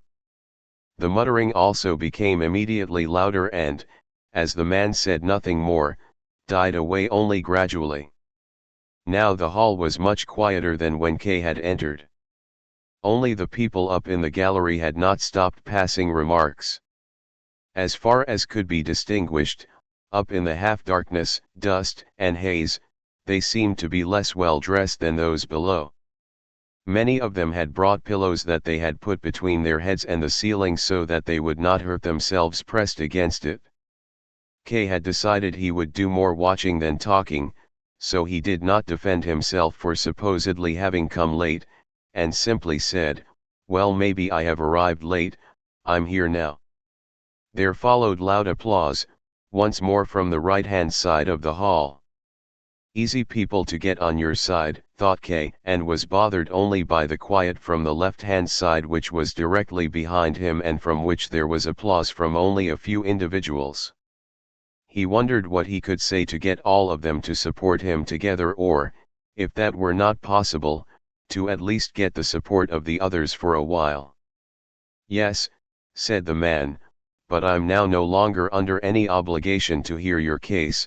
There was once more a muttering, but this time it was misleading as the man waved the people's objections aside with his hand and continued, "Will, however, as an exception, continue with it today.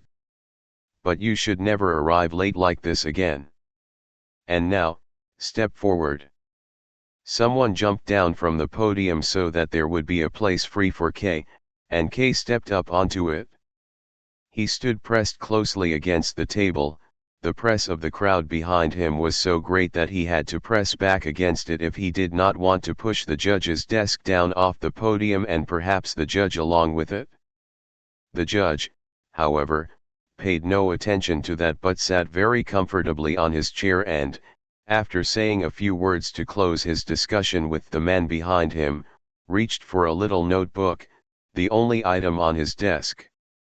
It was like an old school exercise book and had become quite misshapen from much thumbing.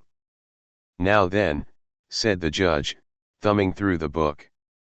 He turned to K with the tone of someone who knows his facts and said, "You are a house painter?" "No," said K, "am the chief clerk in a large bank." This reply was followed by laughter among the right-hand faction down in the hall. It was so hearty that K couldn't stop himself joining in with it. The people supported themselves with their hands on their knees and shook as if suffering a serious attack of coughing. Even some of those in the gallery were laughing. The judge had become quite cross but seemed to have no power over those below him in the hall. He tried to reduce what harm had been done in the gallery and jumped up threatening them. His eyebrows, until then hardly remarkable, pushed themselves up and became big, black, and bushy over his eyes. The left-hand side of the hall was still quiet, though. The people stood there in rows with their faces looking towards the podium listening to what was being said there. They observed the noise from the other side of the hall with the same quietness and even allowed some individuals from their own ranks, here and there, to go forward into the other faction. The people in the left faction were not only fewer in number than the right but probably were no more important than them, although their behavior was calmer and that made it seem like they were. When K now began to speak, he was convinced he was doing it in the same way as them. Your question, my lord, as to whether I am a house painter, in fact even more than that, you did not ask at all but merely imposed it on me, is symptomatic of the whole way these proceedings against me are being carried out. Perhaps you will object that there are no proceedings against me. You will be quite right, as there are proceedings only if I acknowledge that there are. But, for the moment, I do acknowledge it, out of pity for yourselves to a large extent. It's impossible not to observe all this business without feeling pity. I don't say things are being done without due care, but I would like to make it clear that it is I who make the acknowledgement. K stopped speaking and looked down into the hall. He had spoken sharply, more sharply than he had intended, but he had been quite right. It should have been rewarded with some applause here and there, but everything was quiet. They were all clearly waiting for what would follow. Perhaps the quietness was laying the ground for an outbreak of activity that would bring this whole affair to an end. It was somewhat disturbing that just then the door at the end of the hall opened. The young washerwoman, who seemed to have finished her work, came in and, despite all her caution, attracted the attention of some of the people there. It was only the judge who gave K any direct pleasure, as he seemed to have been immediately struck by K's words. Until then, he had listened to him standing, as K's speech had taken him by surprise while he was directing his attention to the gallery. Now, in the pause, he sat down very slowly, as if he did not want anyone to notice. He took out the notebook again, probably so that he could give the impression of being calmer. That won't help you, sir, continued K, even your little book will only confirm what I say. K was satisfied to hear nothing but his own quiet words in this room full of strangers, and he even dared casually to pick up the examining judge's notebook and, touching it only with the tips of his fingers as if it were something revolting, lifted it in the air, holding it just by one of the middle pages so that the others on each side of it, closely written, blotted and yellowing, flapped down. Those are the official notes of the examining judge, he said, and let the notebook fall down onto the desk. You can read in your book as much as you like, sir. I really don't have anything in this charge book to be afraid of, even though I don't have access to it, as I wouldn't want it in my hand. I can only touch it with 2 fingers. The judge grabbed the notebook from where it had fallen on the desk, which could only have been a sign of his deep humiliation, or at least that is how it must have been perceived, tried to tidy it up a little, and held it once more in front of himself in order to read from it. The people in the front row looked up at him, showing such tension on their faces that he looked back down at them for some time. Every one of them was an old man, some of them with white beards. Could they perhaps be the crucial group who could turn the whole assembly one way or the other? They had sunk into a state of motionlessness while K gave his oration, and it had not been possible to raise them from this passivity even when the judge was being humiliated. What has happened to me, continued K, with less of the vigor he had had earlier. He continually scanned the faces in the first row, and this gave his address a somewhat nervous and distracted character.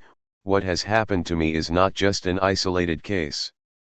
If it were, it would not be of much importance, as it's not of much importance to me, but it is a symptom of proceedings which are carried out against many. It's on behalf of them that I stand here now, not for myself alone. Without having intended it, he had raised his voice. Somewhere in the hall, someone raised his hands and applauded him, shouting, "Bravo!" Why not then? Bravo! Again I say, bravo! Some of the men in the first row groped around in their beards. None of them looked round to see who was shouting.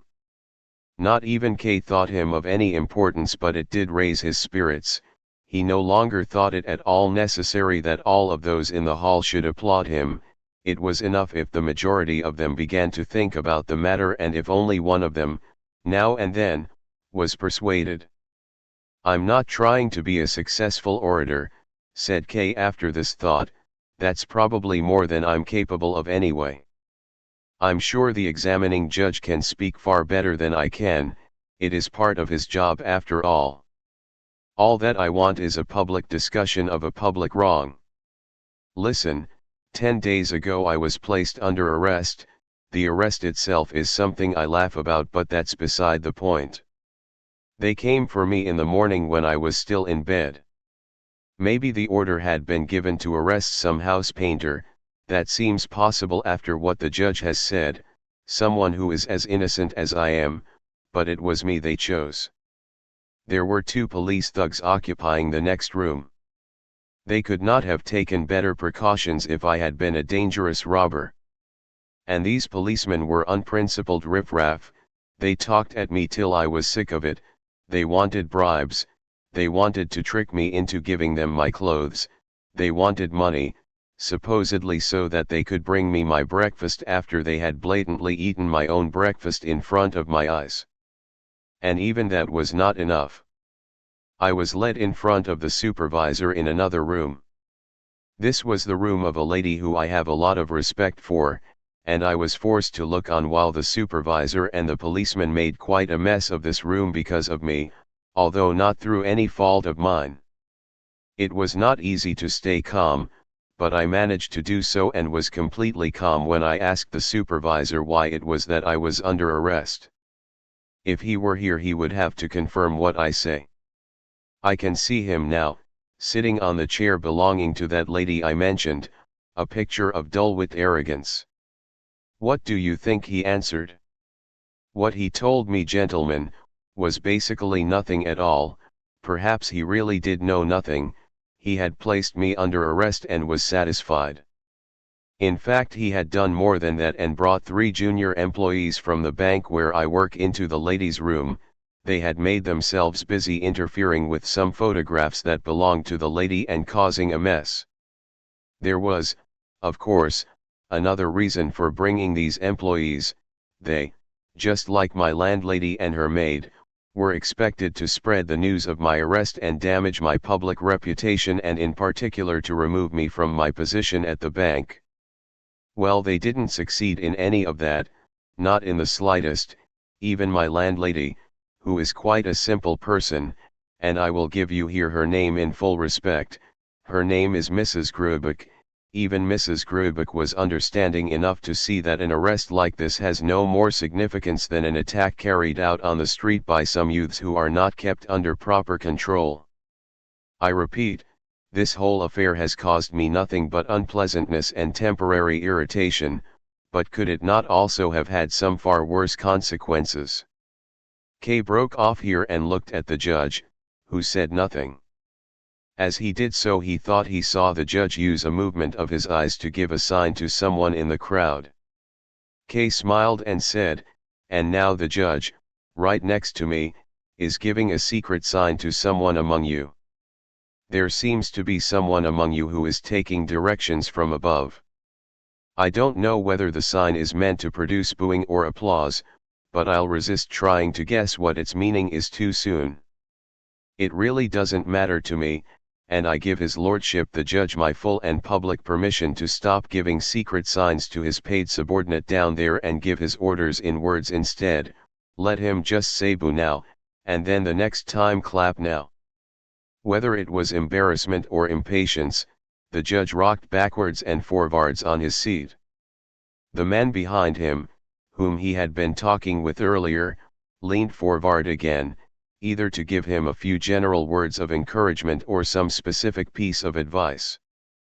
Below them in the hall the people talked to each other quietly but animatedly. The 2 factions had earlier seemed to hold views strongly opposed to each other, but now they began to intermingle. A few individuals pointed up at K, others pointed at the judge. The air in the room was foggy and extremely oppressive. Those who were standing furthest away could hardly even be seen through it.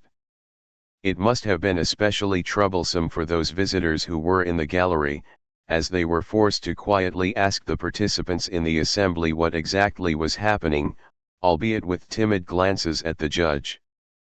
The replies they received were just as quiet, and given behind the protection of a raised hand. "Have nearly finished what I have to say," said K, and as there was no bell available he struck the desk with his fist in a way that startled the judge and his advisor and made them look up from each other. "None of this concerns me, and I am therefore able to make a calm assessment of it, and, assuming that this so-called court is of any real importance, it will be very much to your advantage to listen to what I have to say. If you want to discuss what I say, please don't bother to write it down until later on. I don't have any time to waste and I'll soon be leaving." There was immediate silence, which showed how well K was in control of the crowd. There were no shouts among them as there had been at the start, no one even applauded, but if they weren't already persuaded they seemed very close to it. K was pleased at the tension among all the people there as they listened to him. A rustling rose from the silence which was more invigorating than the most ecstatic applause could have been. "There is no doubt," he said quietly, "that there is some enormous organization determining what is said by this court. In my case this includes my arrest and the examination taking place here today, an organization that employs policemen who can be bribed, oafish supervisors and judges of whom nothing better can be said than that they are not as arrogant as some others. This organization even maintains a high-level judiciary along with its train of countless servants, scribes, policemen, and all the other assistants that it needs, perhaps even executioners and torturers. I'm not afraid of using those words. And what, gentlemen, is the purpose of this enormous organization? Its purpose is to arrest innocent people and wage pointless prosecutions against them which, as in my case, lead to no result. How are we to avoid those in office becoming deeply corrupt when everything is devoid of meaning? That is impossible. Not even the highest judge would be able to achieve that for himself. That is why policemen try to steal the clothes off the back of those they arrest. That is why supervisors break into the homes of people they do not know. That is why innocent people are humiliated in front of crowds rather than being given a proper trial. The policemen only talked about the warehouses where they put the property of those they arrest. I would like to see these warehouses where the hard-won possessions of people under arrest is left to decay, if, that is, it's not stolen by the thieving hands of the warehouse workers. K was interrupted by a screeching from the far end of the hall. He shaded his eyes to see that far, as the dull light of day made the smoke whitish and hard to see through. It was the washerwoman whom K had recognized as a likely source of disturbance as soon as she had entered. It was hard to see now whether it was her fault or not. K could only see that a man had pulled her into a corner by the door and was pressing himself against her. But it was not her who was screaming, but the man. He had opened his mouth wide and looked up at the ceiling. A small circle had formed around the two of them. The visitors near him in the gallery seemed delighted that the serious tone K had introduced into the gathering had been disturbed in this way. K's first thought was to run over there, and he also thought that everyone would want to bring things back into order there or at least to make the pair leave the room, but the first row of people in front of him stayed where they were, no one moved, and no one let K through. On the contrary, they stood in his way. Old men held out their arms in front of him and a hand from somewhere, he did not have the time to turn round, took hold of his collar. K, by this time, had forgotten about the pair. It seemed to him that his freedom was being limited as if his arrest was being taken seriously, and, without any thought for what he was doing, he jumped down from the podium. Now he stood face to face with the crowd. Had he judged the people properly? Had he put too much faith in the effect of his speech? Had they been putting up a pretense all the time he had been speaking, and now that he come to the end and to what must follow, were they tired of pretending? What faces they were, all around him. Dark, little eyes flickered here and there, cheeks drooped down like on drunken men, their long beards were thin and stiff, If they took hold of them it was more like they were making their hands into claws, not as if they were taking hold of their own beards. But underneath those beards, and this was the real discovery made by K, there were badges of various sizes and colors shining on the collars of their coats. As far as he could see, every one of them was wearing one of these badges. All of them belonged to the same group, even though they seemed to be divided to the right and the left of him, and when he suddenly turned round he saw the same badge on the collar of the examining judge, who calmly looked down at him with his hands in his lap. "So," called out K, throwing his arms in the air as if this sudden realization needed more room, "all of you are working for this organization. I see now that you are all the very bunch of cheats and liars I've just been speaking about. You've all pressed yourselves in here in order to listen in and snoop on me. You gave the impression of having formed into factions, one of you even applauded me to test me out, and you wanted to learn how to trap an innocent man. Well, I hope you haven't come here for nothing. I hope you've either had some fun from someone who expected you to defend his innocence, or else, let go of me or I'll hit you," shouted K to a quivery old man who had pressed himself especially close to him, "or else that you've actually learned something. And so I wish you good luck in your trade." He briskly took his hat from where it lay on the edge of the table and, surrounded by a silence caused perhaps by the completeness of their surprise, pushed his way to the exit. However, the examining judge seems to have moved even more quickly than K as he was waiting for him at the doorway. "One moment," he said. K stood where he was, but looked at the door with his hand already on its handle rather than at the judge. "L merely wanted to draw your attention," said the judge, "to something you seem not yet to be aware of.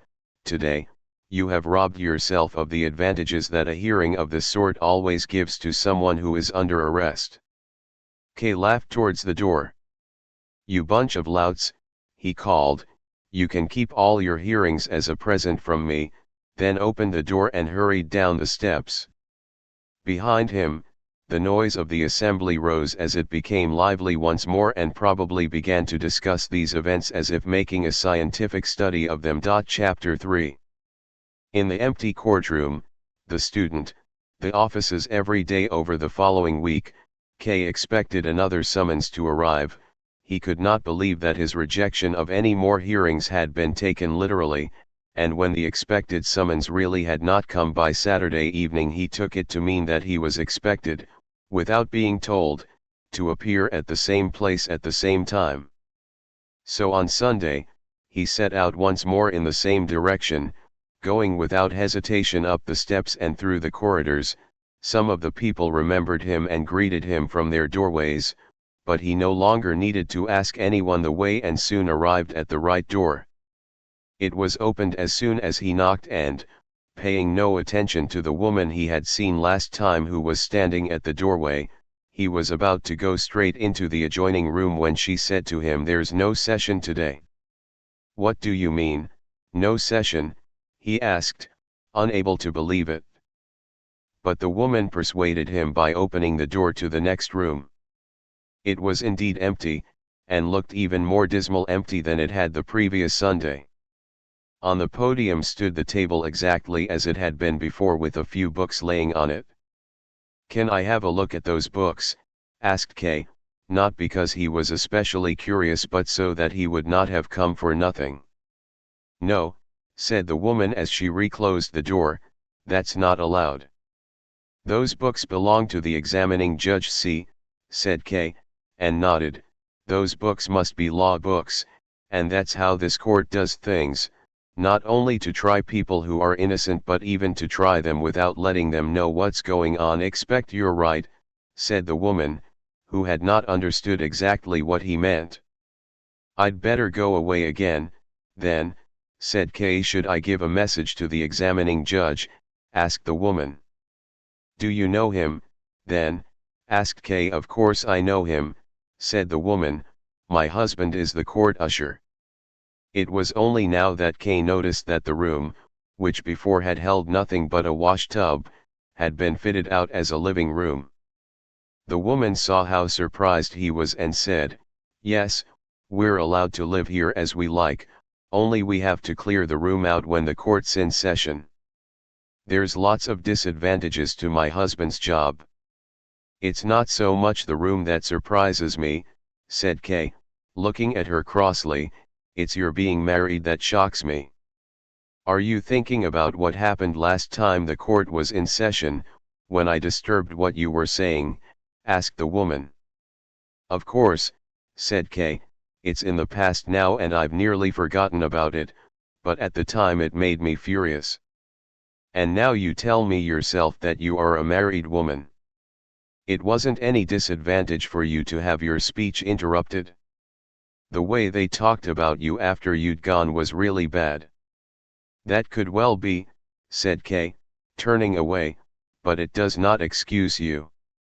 "There's no one I know who'd hold it against me," said the woman. "Him, who put his arms around me, he's been chasing after me for a long time. I might not be very attractive for most people, but I am for him. I've got no protection from him, even my husband has had to get used to it.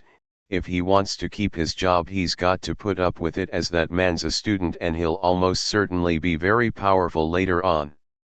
He's always after me, he'd only just left when you arrived." "That fits in with everything else," said Kay. "I'm not surprised." "Do you want to make things a bit better here?"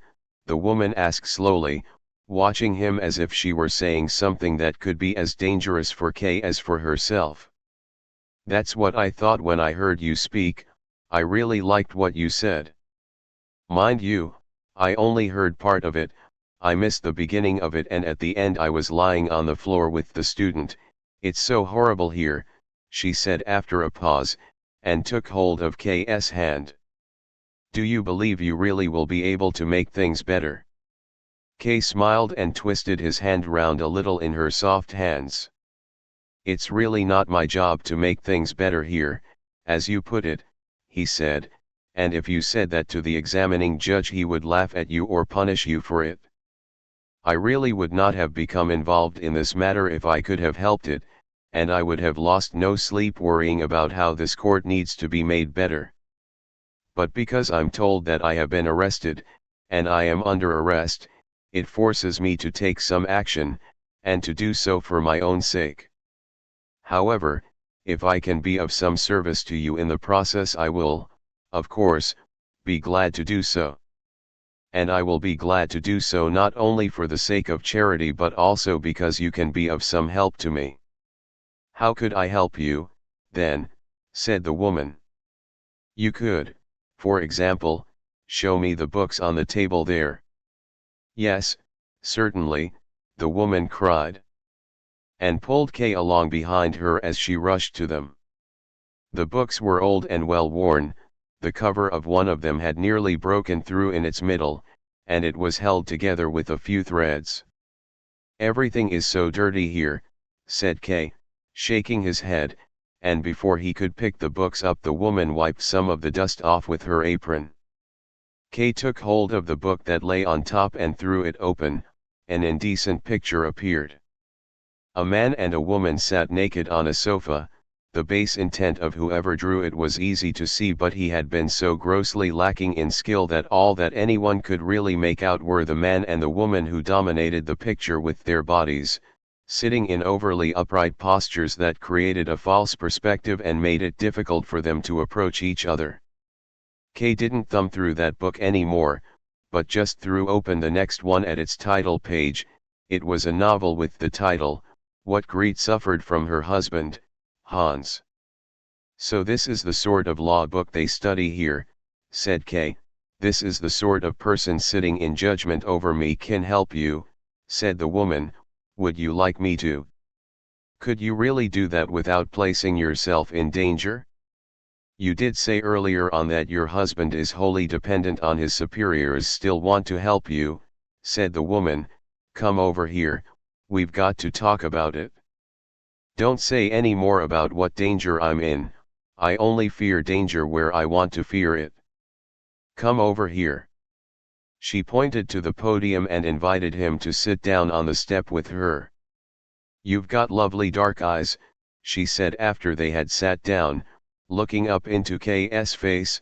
"People say I've got nice eyes too, but yours are much nicer.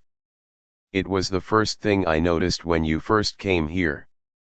That's even why I came in here, into the assembly room. Afterwards, I'd never normally do that, I'm not really even allowed to." So that's what all this is about, thought K. She's offering herself to me, she's as degenerate as everything else around here, she's had enough of the court officials, which is understandable I suppose, and so she approaches any stranger and makes compliments about his eyes. With that, K stood up in silence as if he had spoken his thoughts out loud and thus explained his action to the woman. Don't think you can be of any assistance to me," he said. "To be of any real assistance you would need to be in contact with high officials. But I'm sure you only know the lower employees, and there are crowds of them milling about here. I'm sure you're very familiar with them and could achieve a great deal through them, I've no doubt of that, but the most that could be done through them would have no bearing at all on the final outcome of the trial. You, on the other hand, would lose some of your friends as a result, and I have no wish of that. Carry on with these people in the same way as you have been, as it does seem to me to something you cannot do without. I have no regrets in saying this as, in return for your compliment to me, I also find you rather attractive, especially when you look at me as sadly as you are now, although you really have no reason to do so. You belong to the people I have to combat, and you're very comfortable among them, you're even in love with the student, or if you don't love him you do at least prefer him to your husband. It's easy to see that from what you've been saying." "No," she shouted, remained sitting where she was and grasped K's hand, which he failed to pull away fast enough. "You can't go away now, you can't go away when you've misjudged me like that. Are you really capable of going away now? Am I really so worthless that you won't even do me the favor of staying a little bit longer?" "You misunderstand me," said K, sitting back down.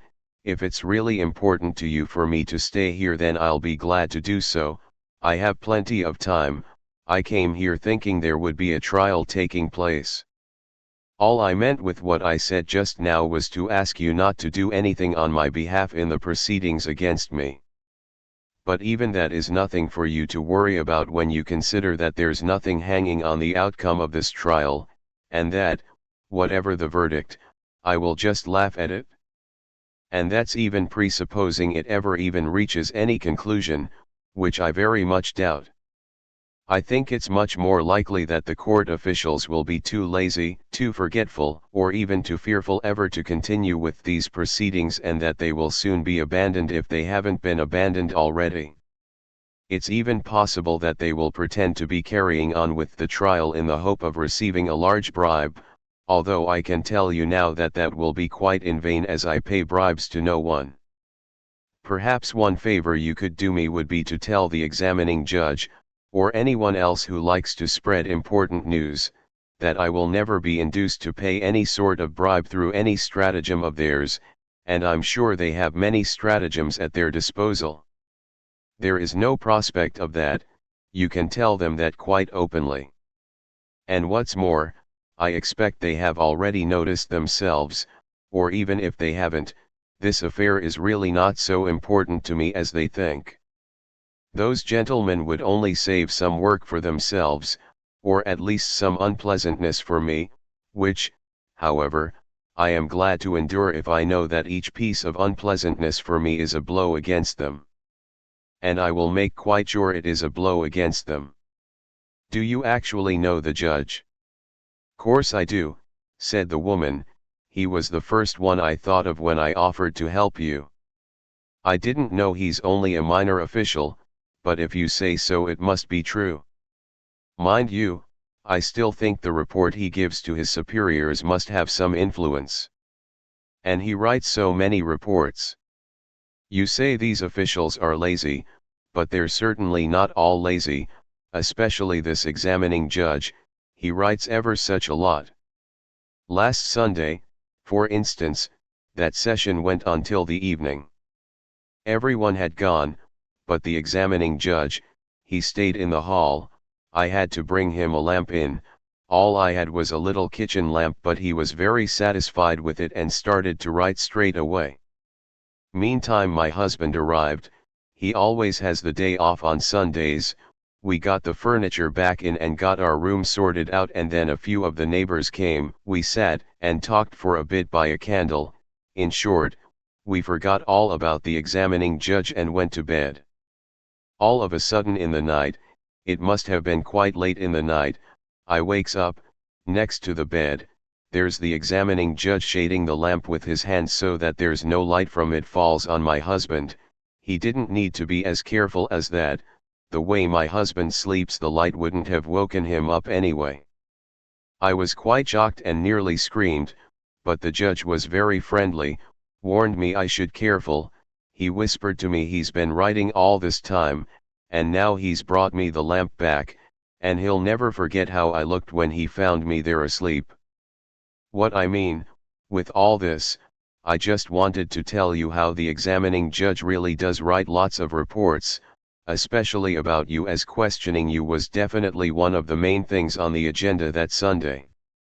If he writes reports as long as that, they must have some importance.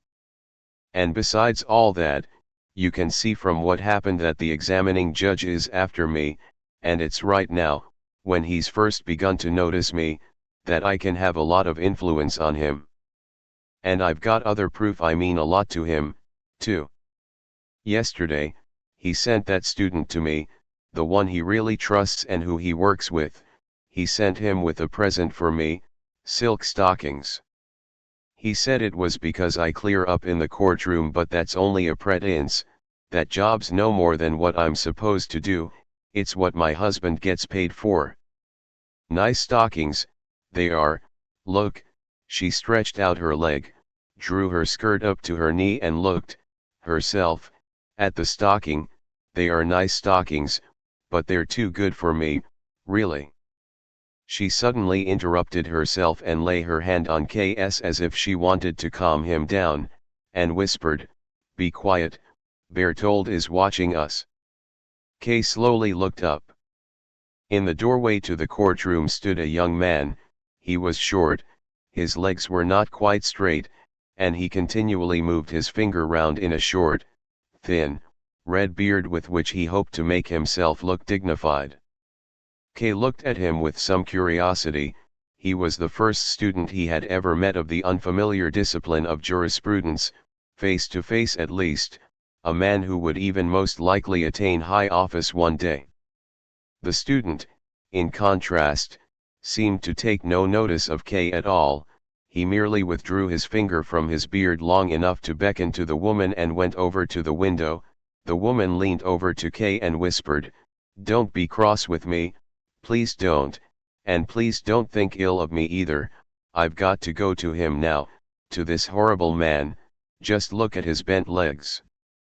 But I'll come straight back and then I'll go with you if you'll take me. I'll go wherever you want, you can do whatever you like with me. I'll be happy if I can be away from here for as long as possible. It'd be best if I could get away from here for good." She stroked K's hand once more, jumped up and ran over to the window.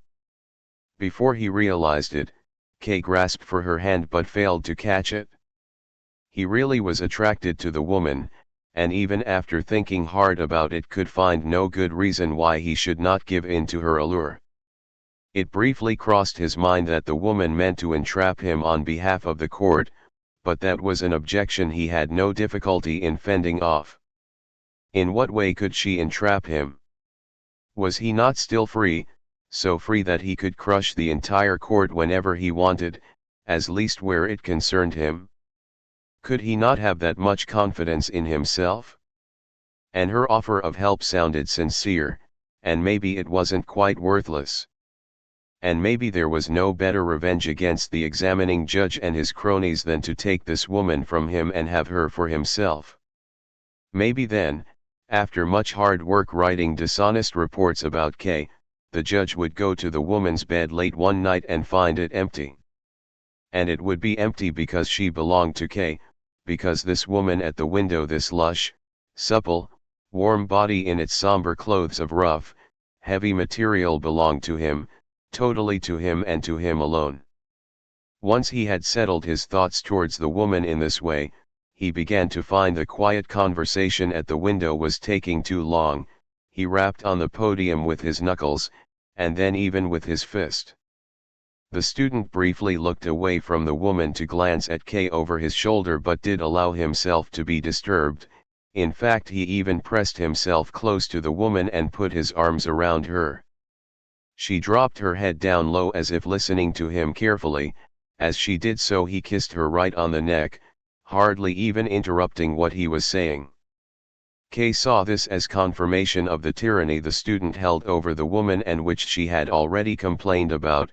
He stood up and walked up and down the room.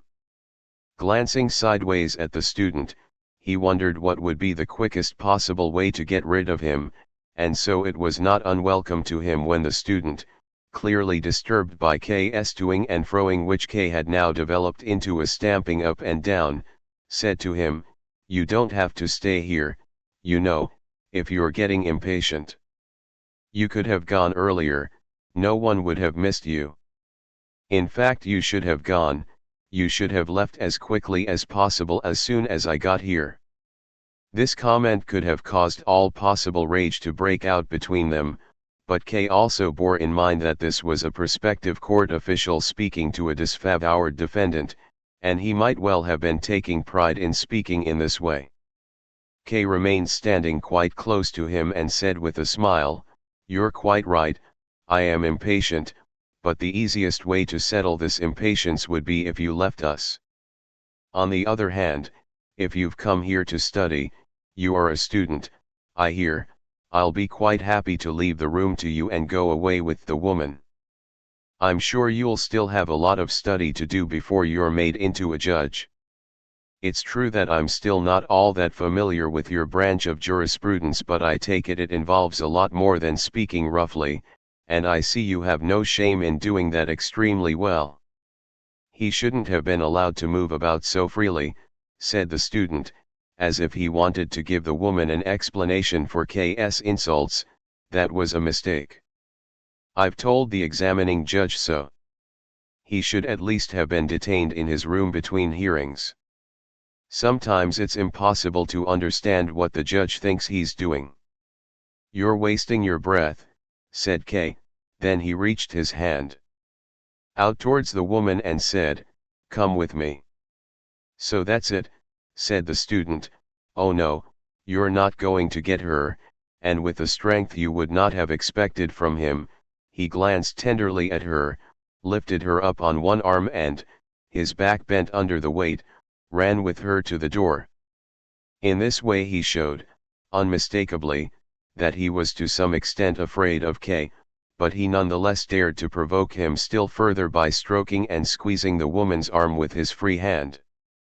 K ran the few steps up to him, but when he had reached him and was about to take hold of him and, if necessary, throttle him, the woman said, "It's no good, it's the examining judge who sent for me, I daren't go with you, this little bastard," and here she ran her hand over the student's face, "this little bastard won't let me." "And you don't want to be set free," shouted K, laying his hand on the student's shoulder, who then snapped at it with his teeth. "No," shouted the woman, pushing K away with both hands, "no, no, don't do that, what do you think you're doing? That'd be the end of me. Let go of him, please just let go of him. He's only carrying out the judge's orders, he's carrying me to him. Let him take you then, and I want to see nothing more of you," said K, enraged by his disappointment and giving the student a thump in the back so that he briefly stumbled and then, glad that he had not fallen, immediately jumped up all the higher with his burden. K followed them slowly. He realized that this was the first unambiguous setback he had suffered from these people. It was of course nothing to worry about, he accepted the setback only because he was looking for a fight. If he stayed at home and carried on with his normal life, he would be 1,000 times superior to these people and could get any of them out of his way just with a kick. And he imagined the most laughable scene possible as an example of this: if this contemptible student, this inflated child, this knock-kneed Redbeard, if he were kneeling at Elsa's bed wringing his hands and begging for forgiveness. Kay so enjoyed imagining the scene that he decided to take the student along to Elsa with him if ever he should get the opportunity. Kay was curious to see where the woman would be taken, and he hurried over to the door. The student was not likely to carry her through the streets on his arm. It turned out that the journey was far shorter. Directly opposite the flat there was a narrow flight of wooden steps which probably led up to the attic. They turned as they went so that it was not possible to see where they ended. The student carried the woman up these steps, and after the exertions of running with her he was soon groaning and moving very slowly. The woman waved down at Kay, and by raising and lowering her shoulders she tried to show that she was an innocent party in this abduction, although the gesture did not show a lot of regret. Kay watched her without expression like a stranger. He wanted to show neither that he was disappointed nor that he would easily get over his disappointment. The two of them had disappeared, but Kay remained standing in the doorway. He had to accept that the woman had not only cheated him but that she had also lied to him when she said she was being taken to the examining judge. The examining judge certainly wouldn't be sitting and waiting in the attic. The wooden stairs would explain nothing to him however long he stared at them. Then Kay noticed a small piece of paper next to them, went across to it and read, in a childish and unpracticed hand, "Entrance to the court offices." Were the court offices here, in the attic of this tenement, then? If that was how they were accommodated, it did not attract much respect, and it was some comfort for the accused to realize how little money this court had at its disposal if it had to locate its offices in a place where the tenants of the building, who were themselves among the poorest of people, would throw their unneeded junk. On the other hand, it was possible that the officials had enough money but that they squandered it on themselves rather than use it for the court's purposes. Going by K's experience of them so far, that even seemed probable, except that if the court were allowed to decay in that way it would not just humiliate the accused but also give him more encouragement than if the court were simply in a state of poverty. Kay also now understood that the court was ashamed to summon those it accused to the attic of this building for the initial hearing, and why it preferred to impose upon them in their own homes. What a position it was that Kay found himself in, compared with the judge sitting up in the attic. Kay, at the bank, had a big office with an anteroom, and had an enormous window through which he could look down at the activity in the square. It was true, though, that he had no secondary income from bribes and fraud, and he couldn't tell a servant to bring him a woman up to the office on his arm. Kay, however, was quite willing to do without such things, in this life at least. Kay was still looking at the notice when a man came up the stairs, looked through the open door into the living room where it was also possible to see the courtroom, and finally asked Kay whether he had just seen a woman there. "You're the court usher, aren't you?" asked Kay. "That's right," said the man. "Oh, yes, you're defendant Kay, I recognize you now as well. Nice to see you here." And he offered Kay his hand, which was far from what Kay had expected.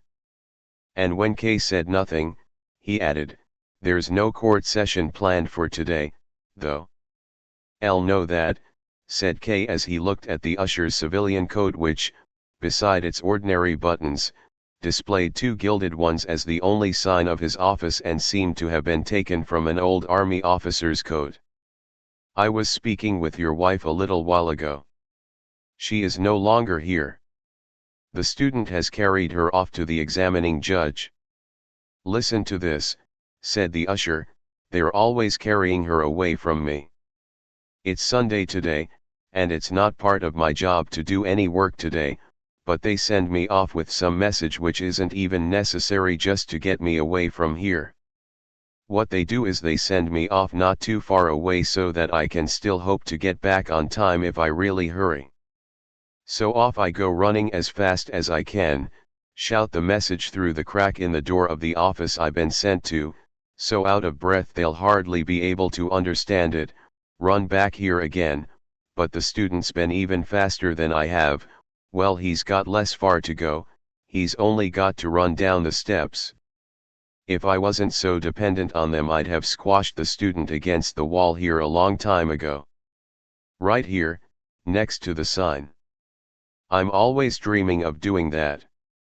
Just here, just above the floor, that's where he's crushed onto the wall, his arms stretched out, his fingers spread apart, his crooked legs twisted round into a circle and blood squirted out all around him. It's only ever been a dream so far, though. Is there nothing else you do? Asked Kay with a smile. Nothing that I know of, said the usher. And it's going to get even worse now. Up till now he's only been carrying her off for himself, now he's started carrying her off for the judge and all, just like I'd always said he would. Does your wife, then, not share some of the responsibility? Asked Kay. He had to force himself as he asked this question, as he, too, felt so jealous now. Course she does, said the usher, it's more her fault than theirs. It was her who attached herself to him.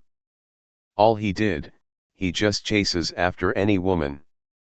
There's 5 flats in this block alone where he's been thrown out after working his way in there.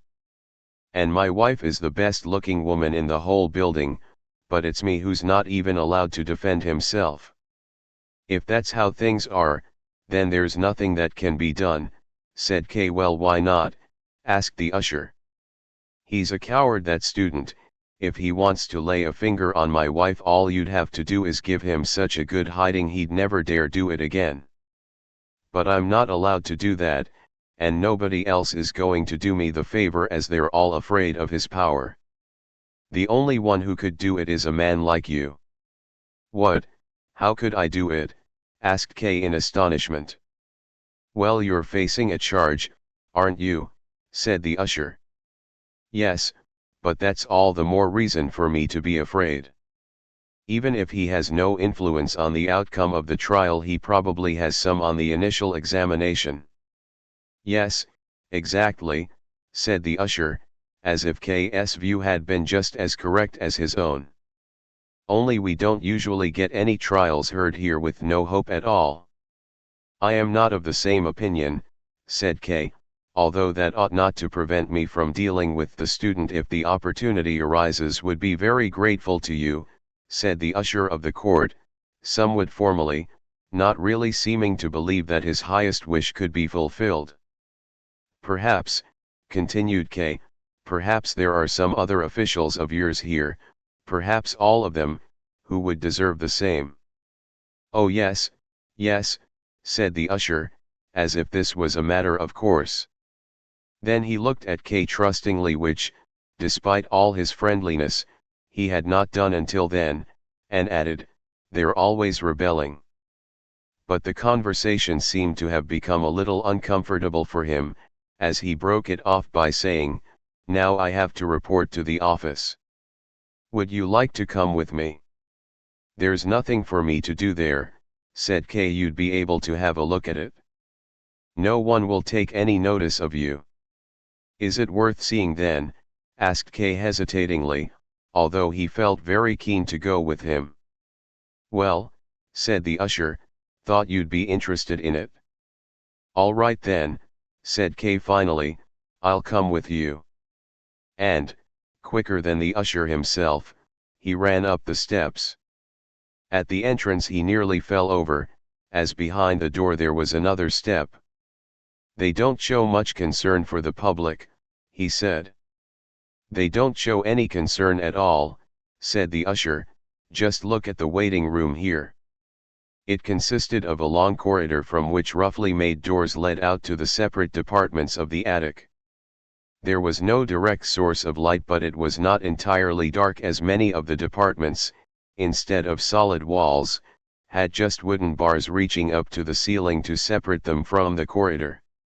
The light made its way in through them, and it was also possible to see individual officials through them as they sat writing at their desks or stood up at the wooden frameworks and watched the people on the corridor through the gaps. There were only a few people in the corridor, probably because it was Sunday. They were not very impressive. They sat, equally spaced, on 2 rows of long wooden benches which had been placed along both sides of the corridor. All of them were carelessly dressed, although the expressions on their faces, their bearing, the style of their beards, and many details which were hard to identify showed that they belonged to the upper classes. There were no coat hooks for them to use, and so they had placed their hats under the bench, each probably having followed the example of the others.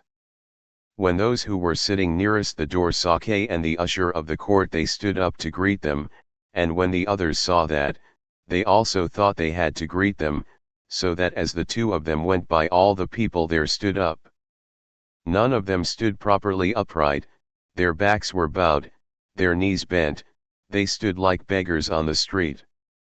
Kay waited for the usher, who was following just behind him. "They must all be very dispirited," he said.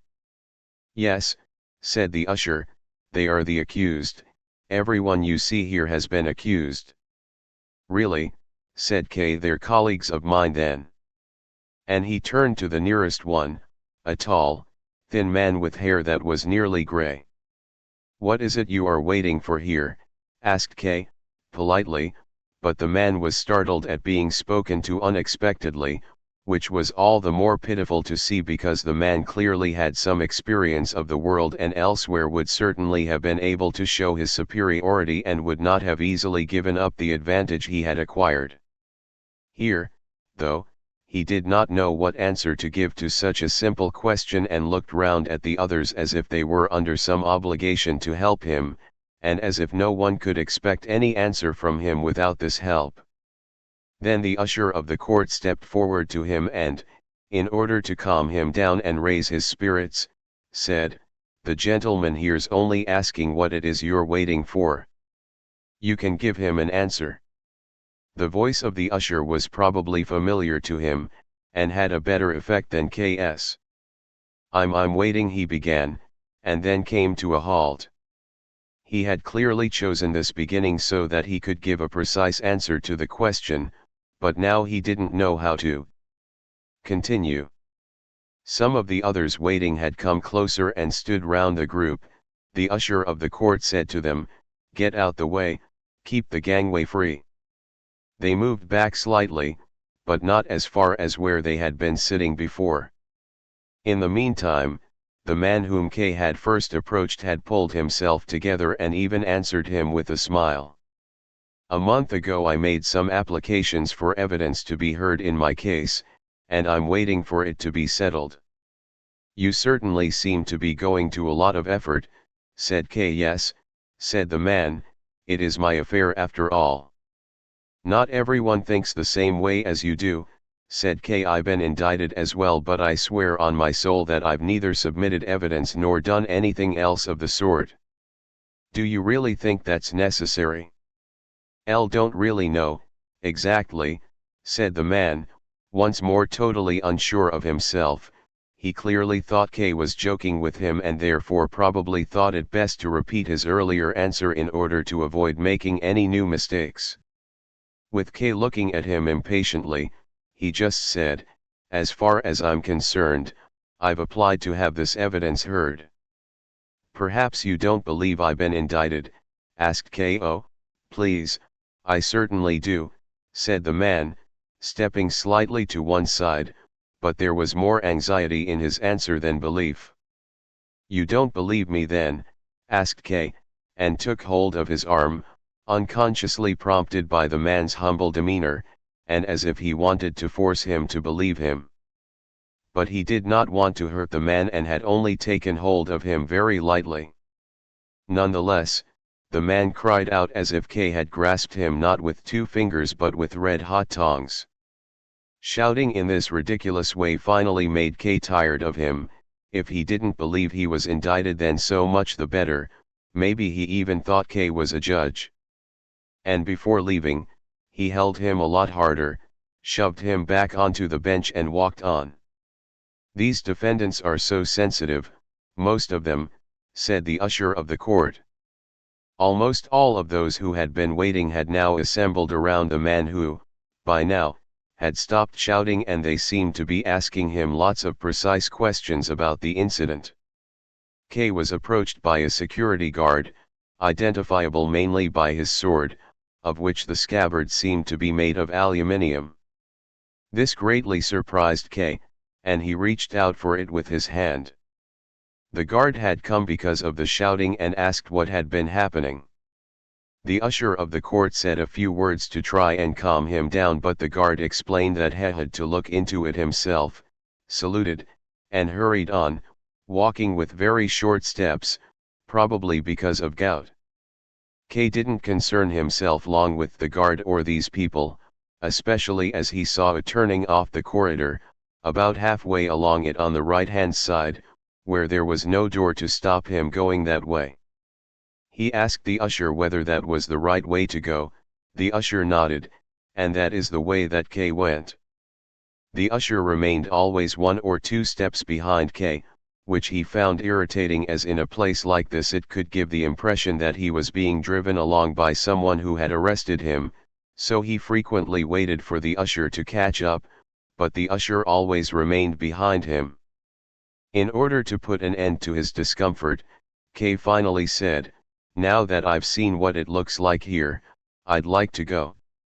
"You haven't seen everything yet," said the usher ingenuously. "Don't want to see everything," said K, who was also feeling very tired.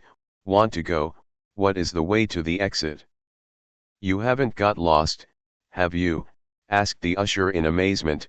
"You go down this way to the corner, then right down the corridor straight ahead as far as the door." "Come with me," said K, "show me the way, I'll miss it, there are so many different ways here." "It's the only way there is," said the usher, who had now started to sound quite reproachful. "Can't go back with you again, I've got to hand in my report, and I've already lost a lot of time because of you as it is. Come with me." K repeated, now somewhat sharper, as if he had finally caught the usher out in a lie. "Don't shout like that," whispered the usher, "there's offices all round us here. If you don't want to go back by yourself, come on a bit further with me, or else wait here till I've sorted out my report, then I'll be glad to go back with you again."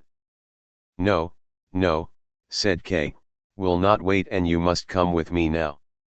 K had still not looked round at anything at all in the room where he found himself, and it was only when one of the many wooden doors all around him opened that he noticed it.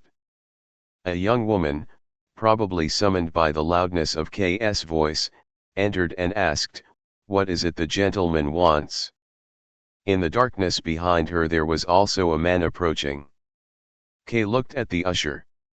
He had, after all, said that no one would take any notice of K, and now there were 2 people coming. It only needed a few and everyone in the office would become aware of him and asking for explanations as to why he was there. The only understandable and acceptable thing to say was that he was accused of something and wanted to know the date of his next hearing, but this was an explanation he did not want to give, especially as it was not true. He had only come out of curiosity, or else, an explanation even less usable, he could say that he wanted to ascertain that the court was as revolting on the inside as it was on the outside. And it did seem that he had been quite right in the supposition. He had no wish to intrude any deeper, he was disturbed enough by what he had seen already. He was not in the right frame of mind just then to face a high official such as might appear from behind any door, and he wanted to go, either with the usher of the court or, if needs be, alone. But he must have seemed very odd standing there in silence, and the young woman and the usher were indeed looking at him as if they thought he would go through some major metamorphosis any second which they didn't want to miss seeing. and in the doorway stood the man whom Kay had noticed in the background earlier. He held firmly onto the beam above the low door, swinging a little on the tips of his feet as if becoming impatient as he watched. But the young woman was the first to recognize that K's behavior was caused by his feeling slightly unwell.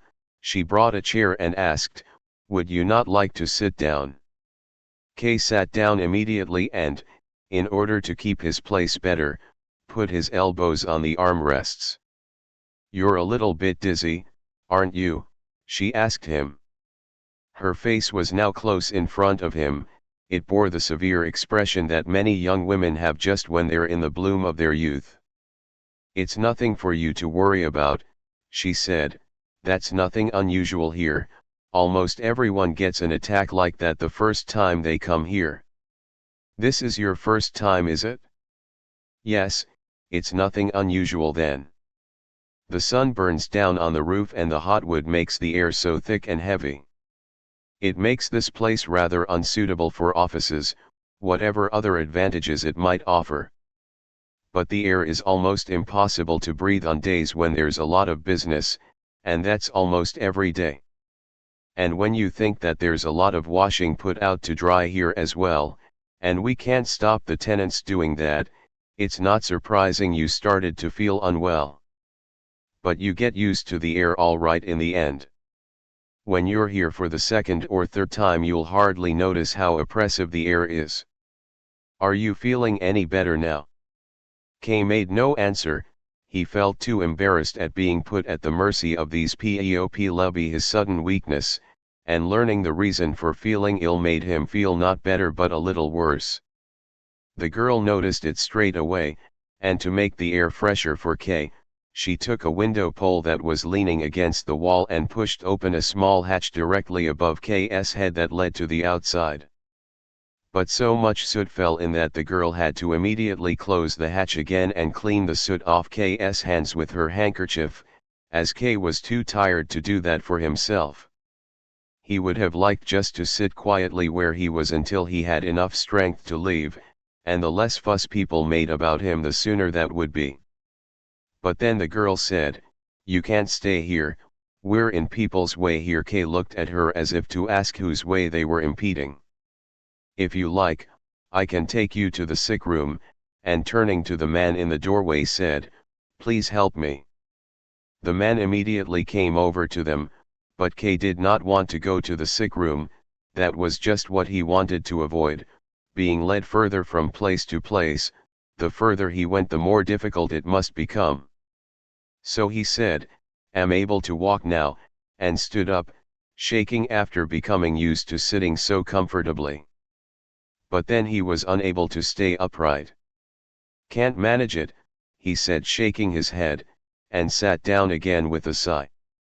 He remembered the usher who, despite everything, would have been able to lead him out of there but who seemed to have gone long before. Kay looked out between the man and the young woman who were standing in front of him but was unable to find the usher. "Think," said the man, who was elegantly dressed and whose appearance was made especially impressive with a grey waistcoat that had two long, sharply tailored points. "The gentleman is feeling unwell because of the atmosphere here, so the best thing, and what he would most prefer, would be not to take him to the sick room but get him out of the offices altogether." "That's right," exclaimed Kay, with such joy that he nearly interrupted what the man was saying. "I'm sure that'll make me feel better straight away. I'm really not that weak, all I need is a little support under my arms. I won't cause you much trouble, it's not such a long way anyway. Lead me to the door and then I'll sit on the stairs for a while and soon recover. As I don't suffer from attacks like this at all, I'm surprised at it myself. I also work in an office and I'm quite used to office air, but here it seems to be too strong. You've said so yourselves. So please, be so kind as to help me on my way a little. I'm feeling dizzy, you see, and it'll make me ill if I stand up by myself." And with that he raised his shoulders to make it easier for the two of them to take him by the arms. The man, however, didn't follow the suggestion but just stood there with his hands in his trouser pockets and laughed out loud. "There, you see," he said to the girl, "was quite right. The gentleman is only unwell here, and not in general." The young woman smiled too, but lightly tapped the man's arm with the tips of her fingers as if he had allowed himself too much fun with Kay. "So what do you think, then?" said the man, still laughing. "I really do want to lead the gentleman out of here." "That's all right, then," said the girl, briefly inclining her charming head.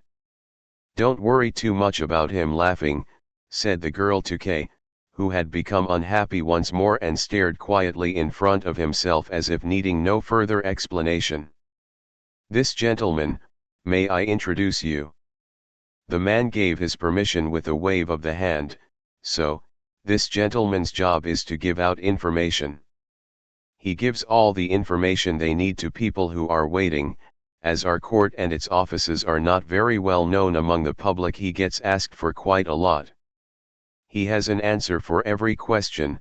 You can try him out if you feel like it. But that's not his only distinction. His other distinction is his elegance of dress. That's to say all of us who work in the offices here, we decided that the information giver would have to be elegantly dressed, as he continually has to deal with the litigants and he's the first one they meet, so he needs to give a dignified first impression. The rest of us, I'm afraid, as you can see just by looking at me, dress very badly and old-fashioned, and there's not much point in spending much on clothes anyway, as we hardly ever leave the offices, we even sleep here. But, as I said, we decided that the information giver would have to have nice clothes.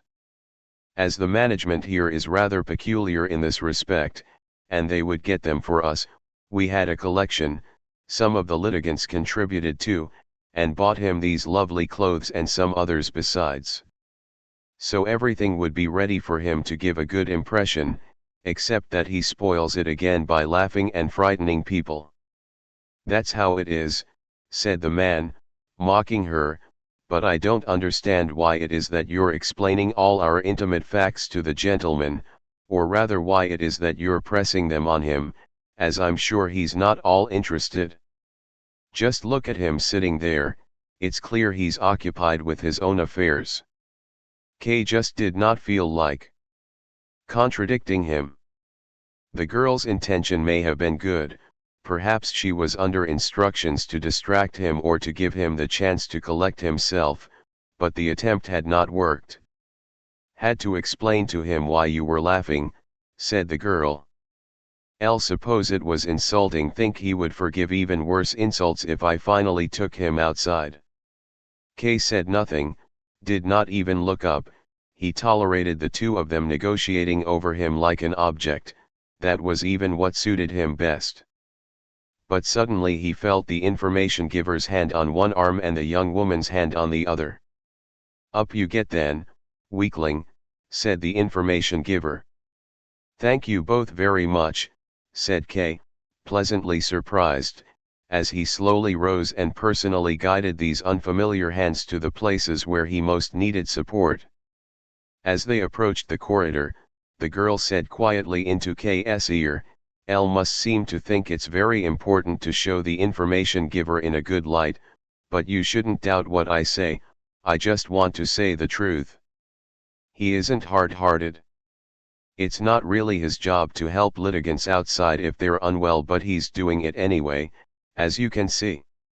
I don't suppose any of us is hard-hearted, perhaps we'd all like to be helpful, but working for the court offices it's easy for us to give the impression we are hard-hearted and don't want to help anyone. It makes me quite sad." "Would you not like to sit down here a while?" asked the information giver. They were already in the corridor and just in front of the defendant whom Kay had spoken to earlier. Kay felt almost ashamed to be seen by him. Earlier he had stood so upright in front of him and now he had to be supported by two others. His hat was held up by the information giver balanced on outstretched fingers, his hair was disheveled and hung down onto the sweat on his forehead. but the defendant seemed to notice nothing of what was going on and just stood there humbly, as if wanting to apologize to the information giver for being there. The information giver looked past him. No, he said, that my case can't be settled today, not yet, but I've come in anyway. I thought I could wait here anyway. It's Sunday today, I've got plenty of time, and I'm not disturbing anyone here. There's no need to be so apologetic, said the information giver. It's very commendable for you to be so attentive. You are taking up space here when you don't need to, but as long as you don't get in my way, I will do nothing to stop you following the progress of your case as closely as you like. When one has seen so many people who shamefully neglect their cases, one learns to show patience with people like you. Do sit down. He's very good with the litigants, whispered the girl. Kay nodded, but started to move off again when the information giver repeated, "Would you not like to sit down here a while?" "No," said Kay, "don't want to rest." He had said that as decisively as he could, but in fact it would have done him a lot of good to sit down. It was as if he were suffering seasickness. He felt as if he were on a ship in a rough sea, as if the water were hitting against the wooden walls, a thundering from the depths of the corridor, as if the torrent were crashing over it, as if the corridor were swaying and the waiting litigants on each side of it rising and sinking. It made the calmness of the girl and the man leading him all the more incomprehensible. He was at their mercy. If they let go of him he would fall like a board. Their little eyes glanced here and there. Kay could feel the evenness of their steps but could not do the same, as from step to step he was virtually being carried. He finally noticed they were speaking to him, but he did not understand them. All he heard was a noise that filled all the space and through which there seemed to be an unchanging higher note sounding, like a siren. "Louder," he whispered with his head sunk low, ashamed at having to ask them to speak louder when he knew they had spoken loudly enough, even if it had been, for him, incomprehensible. At last, a draught of cool air blew in his face as if a gap had been torn out in the wall in front of him, and next to him he heard someone say, "First he says he wants to go, and then you can tell him 100 times that this is the way out and he doesn't move." Kay became aware that he was standing in front of the way out, and that the young woman had opened the door. It seemed to him that all his strength returned to him at once, and to get a foretaste of freedom he stepped straight onto one of the stairs and took his leave there of his companions, who bowed to him. "Thank you very much," he repeated, shook their hands once more and did not let go until he thought he saw that they found it hard to bear the comparatively fresh air from the stairway after being so long used to the air in the offices. They were hardly able to reply, and the young woman might even have fallen over if Kay had not shut the door extremely fast. Kay then stood still for a while, combed his hair with the help of a pocket mirror, picked up his hat from the next stair, the information giver must have thrown it down there, and then he ran down the steps so fresh and in such long leaps that the contrast with his previous state nearly frightened him. His normally sturdy state of health had never prepared him for surprises such as this. Did his body want to revolt and cause him a new trial as he was bearing the old one with such little effort? He did not quite reject the idea that he should see a doctor the next time he had the chance, but whatever he did, and this was something on which he could advise himself, he wanted to spend all Sunday mornings in future better than he had spent this one. Chapter 4. Miss Burstner's friend. For some time after this, Kay found it impossible to exchange even just a few words with Miss Burstner. He tried to reach her in many and various ways, but she always found a way to avoid it.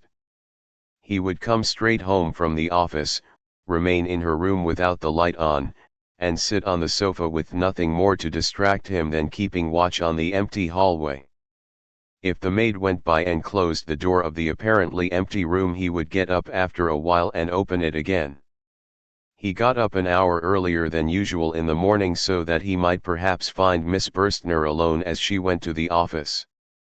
but none of these efforts brought any success. Then he wrote her a letter, both to the office and the flat, attempting once more to justify his behavior, offered to make whatever amends he could, promised never to cross whatever boundary she might set him, and begged merely to have the chance to speak to her some time, especially as he was unable to do anything with Mrs. Grubeck either until he had spoken with Miss Burstner.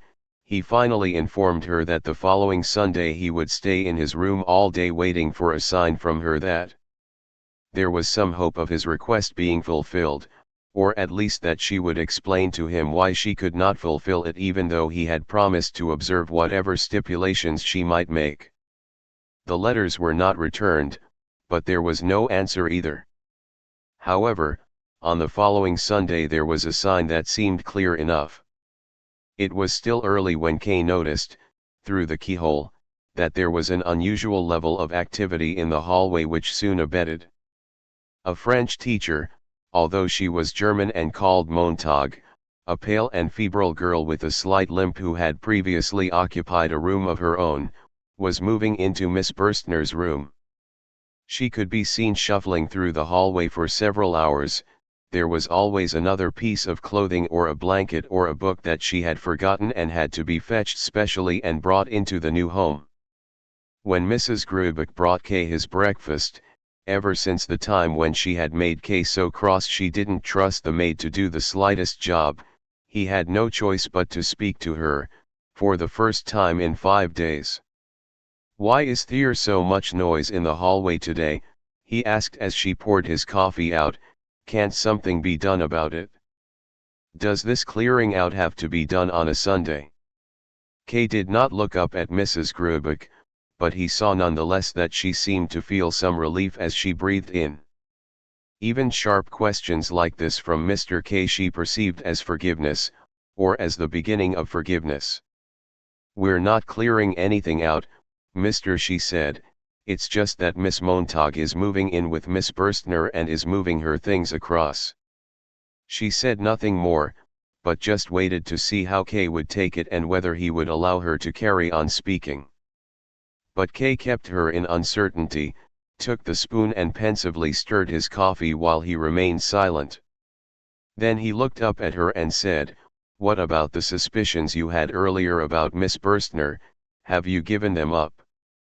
Mr. called Mrs. Grubeck, who had been waiting for this very question, as she put her hands together and held them out towards him. "Elle just made a chance remark and you took it so badly." "I didn't have the slightest intention of offending anyone, not you, or anyone else. You've known me for long enough, Mr. K, I'm sure you're convinced of that. You don't know how I've been suffering for the past few days. That I should tell lies about my tenants. And you, Mr. K, you believed it? And said I should give you notice. Give you notice?" At this last outcry, Mrs. Grubeck was already choking back her tears. She raised her apron to her face and blubbered out loud. "Oh, don't cry, Mrs. Grubeck," said Kay, looking out the window. He was thinking only of Miss Burstner and how she was accepting an unknown girl into her room. "Now don't cry," he said again as he turned his look back into the room where Mrs. Grubeck was still crying. "Meant no harm either when I said that. It was simply a misunderstanding between us. That can happen even between old friends sometimes." Mrs. Grubeck pulled her apron down to below her eyes to see whether Kay really was attempting a reconciliation. "Well, yes, that's how it is," said Kay, and as Mrs. Grubeck's behavior indicated that the captain had said nothing he dared to add, "Do you really think, then, that I'd want to make an enemy of you for the sake of a girl we hardly know?" "Yes, you're quite right, said Mrs. Grubeck, and then, to her misfortune, as soon as she felt just a little freer to speak, she added something rather inept. "Elle kept asking myself why it was that Mr. K took such an interest in Miss Burstner. Why does he quarrel with me over her? When he knows that any cross word from him and I can't sleep that night? and I didn't say anything about Miss Burstner that I hadn't seen with my own eyes. Kay said nothing in reply. He should have chased her from the room as soon as she had opened her mouth, and he didn't want to do that. He contented himself with merely drinking his coffee and letting Mrs. Grubeck feel that she was superfluous. Outside, the dragging steps of Miss Montag could still be heard as she went from one side of the hallway to the other. "Do you hear that?" asked Kay, pointing his hand at the door. "Yes," said Mrs. Grubeck with a sigh. "Elle wanted to give her some help and I wanted the maid to help her too, but she's stubborn, she wants to move everything in herself. I wonder at Miss Burstner. I often feel it's a burden for me to have Miss Montag as a tenant, but Miss Burstner accepts her into her room with herself." "There's nothing there for you to worry about," said Kay, crushing the remains of a sugar lump in his cup. "Does she cause you any trouble?" "No," said Mrs. Grubeck, "in itself it's very good to have her there, it makes another room free for me and I can let my nephew, the captain, occupy it. Began to worry he might be disturbing you when I had to let him live in the living room next to you over the last few days. He's not very considerate." "What an idea," said Kay, standing up. "There's no question of that. You seem to think that because I can't stand this toing and froing of Miss Montag that I'm oversensitive, and there she goes back again." Mrs. Grubeck appeared quite powerless. "Should I tell her to leave moving the rest of her things over till later, then, Mr. K? If that's what you want, I'll do it immediately." "But she has to move in with Miss Burstner," said Kay. "Yes," said Mrs. Grubeck, without quite understanding what Kay meant. "So she has to take her things over there." Mrs. Grubeck just nodded. Kay was irritated all the more by this dumb helplessness which, seen from the outside, could have seemed like a kind of defiance on her part. He began to walk up and down the room between the window and the door, thus depriving Mrs. Grubeck of the chance to leave, which she otherwise probably would have done. Just as Kay once more reached the door, someone knocked at it. It was the maid, to say that Miss Montag would like to have a few words with Mr. K and therefore requested that he come to the dining room where she was waiting for him. Kay heard the maid out thoughtfully, and then looked back at shocked Mrs. Grubeck in a way that was almost contemptuous.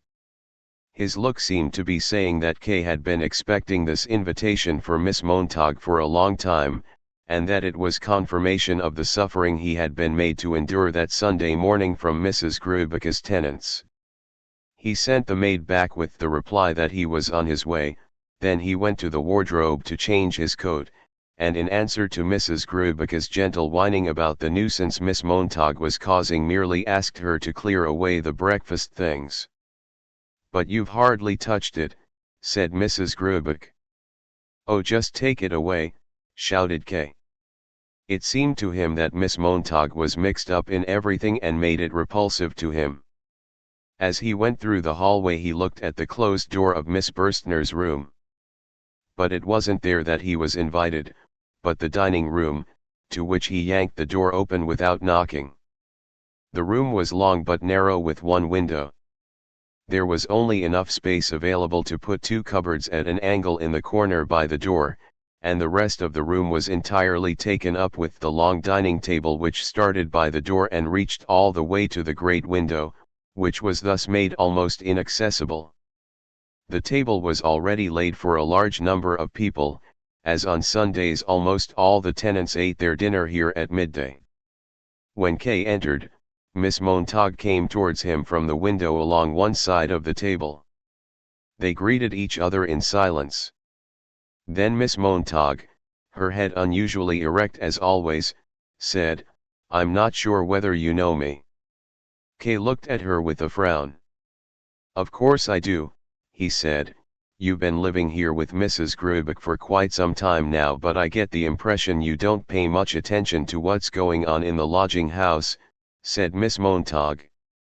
"No," said Kay. "Would you not like to sit down?" said Miss Montag. In silence, the two of them drew chairs out from the farthest end of the table and sat down facing each other. But Miss Montag stood straight up again as she had left her handbag on the window sill and went to fetch it.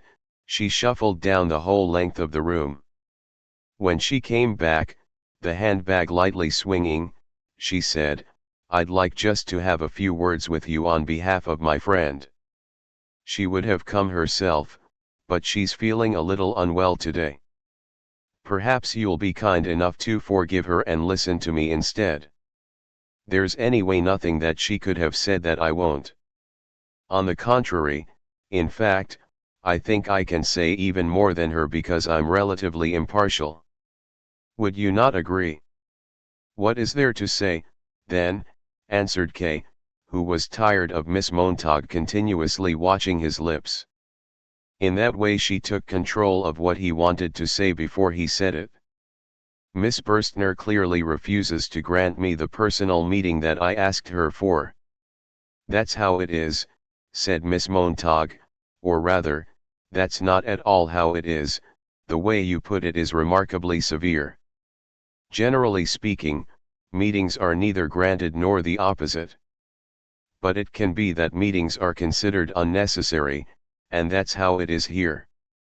Now, after your comment, I can speak openly. You asked my friend, verbally or in writing, for the chance to speak with her. Now my friend is aware of your reasons for asking for this meeting, or at least I suppose she is, and so, for reasons I know nothing about, she is quite sure that it would be of no benefit to anyone if this meeting actually took place. Moreover, it was only yesterday, and only very briefly, that she made it clear to me that such a meeting could be of no benefit for yourself either. She feels that it can only have been a matter of chance that such an idea came to you, and that even without any explanations from her, you will very soon come to realize yourself, if you have not done so already, the futility of your idea. My answer to that is that although it may be quite right, I consider it advantageous, if the matter is to be made perfectly clear, to give you an explicit answer. I offered my services in taking on the task, and after some hesitation my friend conceded. I hope, however, also to have acted in your interests, as even the slightest uncertainty in the least significant of matters will always remain a cause of suffering, and if, as in this case, it can be removed without substantial effort, then it is better if that is done without delay. "Thank you," said K as soon as Miss Montag had finished. He stood slowly up, looked at her, then across the table, then out the window. The house opposite stood there in the sun, and went to the door. Miss Montag followed him a few paces, as if she did not quite trust him. At the door, however, both of them had to step back as it opened and Captain Lanz entered. This was the first time that Kay had seen him close up. He was a large man of about 40 with a tanned, fleshy face.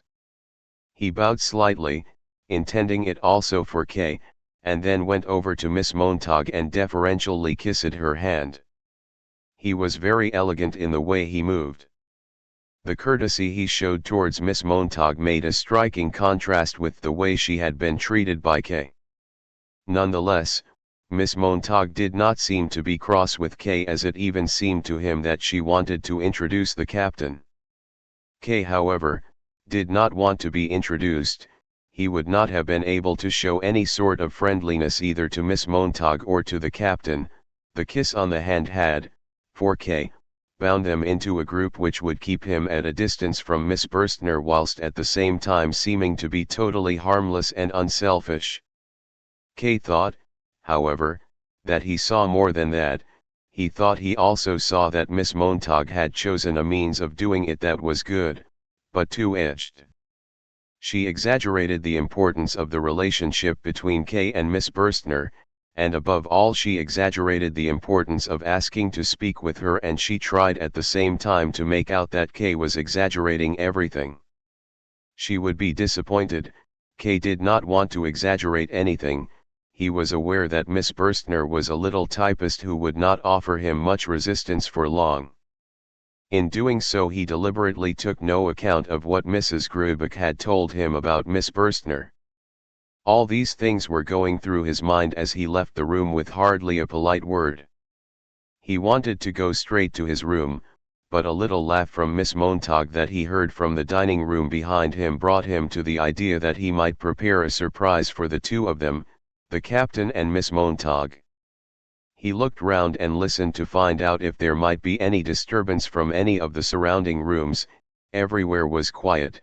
The only thing to be heard was the conversation from the dining room and Mrs. Grubeck's voice from the passage leading to the kitchen.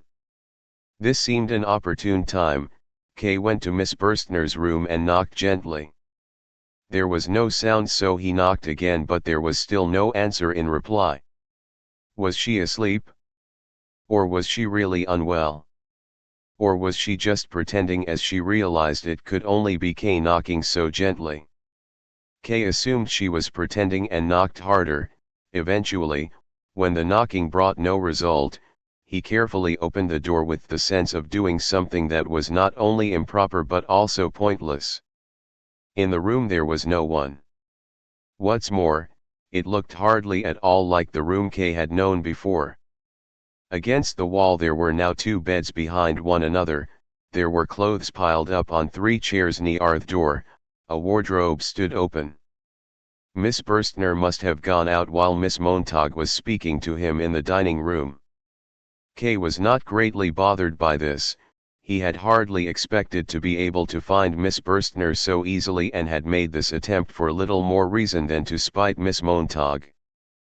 But that made it all the more embarrassing for him when, as he was closing the door again, he saw Miss Montag and the captain talking in the open doorway of the dining room. They had probably been standing there ever since Kay had opened the door. They avoided seeming to observe Kay but chatted lightly and followed his movements with glances, the absent-minded glances to the side such as you make during a conversation. But these glances were heavy for Kay, and he rushed alongside the wall back into his own room. Chapter 5. The Whip Man. One evening, a few days later, Kay was walking along one of the corridors that separated his office from the main stairway. He was nearly the last one to leave for home that evening. There remained only a couple of workers in the light of a single bulb in the dispatch department, when he heard a sigh from behind a door which he had himself never opened but which he had always thought just led into a junk room. He stood in amazement and listened again to establish whether he might not be mistaken. For a while there was silence, but then came some more sighs. His first thought was to fetch one of the servitors. It might well have been worth having a witness present, but then he was taken by an uncontrollable curiosity that made him simply yank the door open. It was, as he had thought, a junk room. Old, unusable forms, empty stone ink bottles lay scattered behind the entrance. But in the cupboard-like room itself stood 3 men, crouching under the low ceiling. A candle fixed on a shelf gave them light. "What are you doing here?" asked Kay quietly, but crossly and without thinking. One of the men was clearly in charge, and attracted attention by being dressed in a kind of dark leather costume which left his neck and chest and his arms exposed. He did not answer. But the other 2 called out, "Mr. K. We're to be beaten because you made a complaint about us to the examining judge." And now, Kay finally realized that it was actually the 2 policemen, Franz and Willem, and that the third man held a cane in his hand with which to beat them. "Well," said Kay, staring at them, "L didn't make any complaint, I only said what took place in my home. And your behavior was not entirely unobjectionable, after all." "Mr." said Willem, while Franz clearly tried to shelter behind him as protection from the third man, "if you knew how badly we get paid you wouldn't think so badly of us. I've got a family to feed, and Franz here wanted to get married. You just have to get more money where you can't do it just by working hard, not however hard you try. I was sorely tempted by your fine clothes. Policemen aren't allowed to do that sort of thing, course they aren't, and it wasn't right of us, but it's tradition that the clothes go to the officers. That's how it's always been, believe me, and it's understandable too, isn't it? What can things like that mean for anyone unlucky enough to be arrested? But if he starts talking about it openly, then the punishment has to follow. L didn't know about any of this that you've been telling me, and I made no sort of request that you be punished. I was simply acting on principle.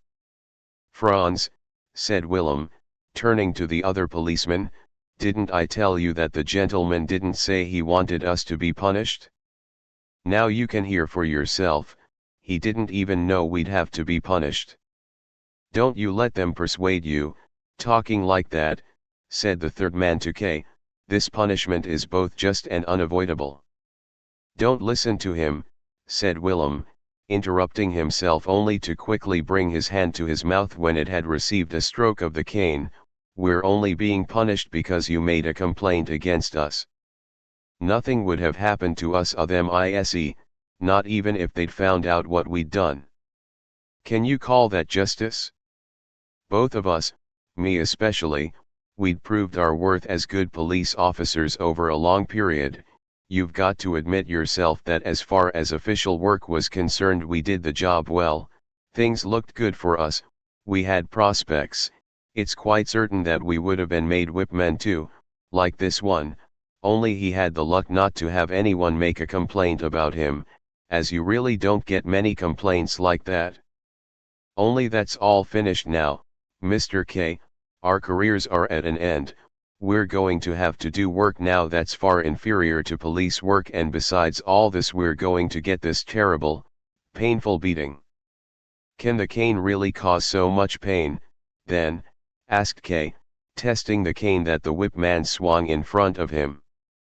We're going to have to strip off totally naked, said Willem. Oh, I see, said K, looking straight at the whipman.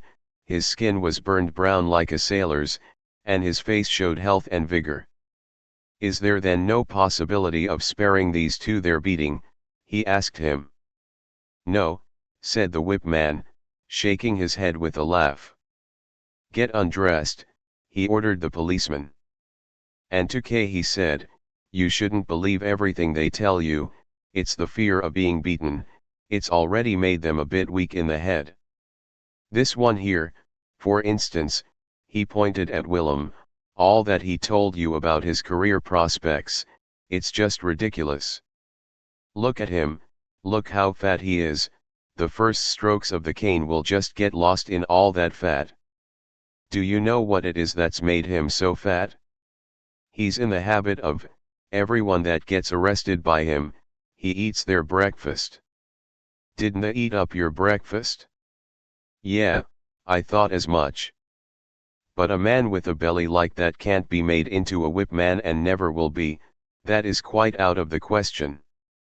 There are whipmen like that, Willem insisted, who had just released the belt of his trousers. No, said the whipman, striking him such a blow with the cane on his neck that it made him wince, you shouldn't be listening to this, just get undressed. L would make it well worth your while if you would let them go, said K, and without looking at the whipman again, as such matters are best carried on with both pairs of eyes turned down, he pulled out his wallet. And then you'd try and put in a complaint against me, too, said the whipman, and get me flogged. No, no. Now, do be reasonable, said K, if I had wanted to get these two punished, would not now be trying to buy their freedom, would L? I could simply close the door here behind me, go home and see or hear nothing more of it. But that's not what I'm doing. It really is of much more importance to me to let them go free. If I had realized they would be punished, or even that they might be punished, I would never have named them in the first place, as they are not the ones I hold responsible. It's the organization that's to blame, the high officials are the ones to blame. That's how it is, shouted the policeman, who then immediately received another blow on their backs, which were by now exposed. If you had a senior judge here beneath your stick, said K, pressing down the cane as he spoke to stop it being raised once more. "L really would do nothing to stop you, on the contrary, I would even pay you money to give you all the more strength." "Yeah, that's all very plausible, what you're saying there," said the whip man, "only I'm not the sort of person you can bribe. It's my job to flog people, so I flog them."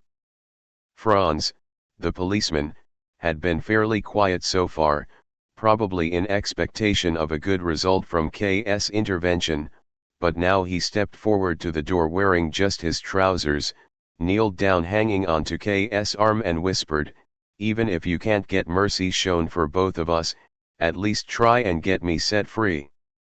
Willem is older than me, he's less sensitive than me in every way, he even got a light beating a couple of years ago, but my record's still clean.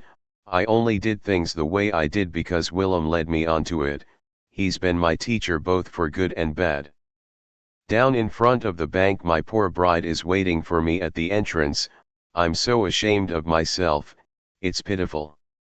His face was flowing over with tears, and he wiped it dry on K's coat. "I'm not going to wait any longer," said the whip man, taking hold of the cane in both hands and laying into Franz while Willem cowered back in a corner and looked on secretly, not even daring to turn his head.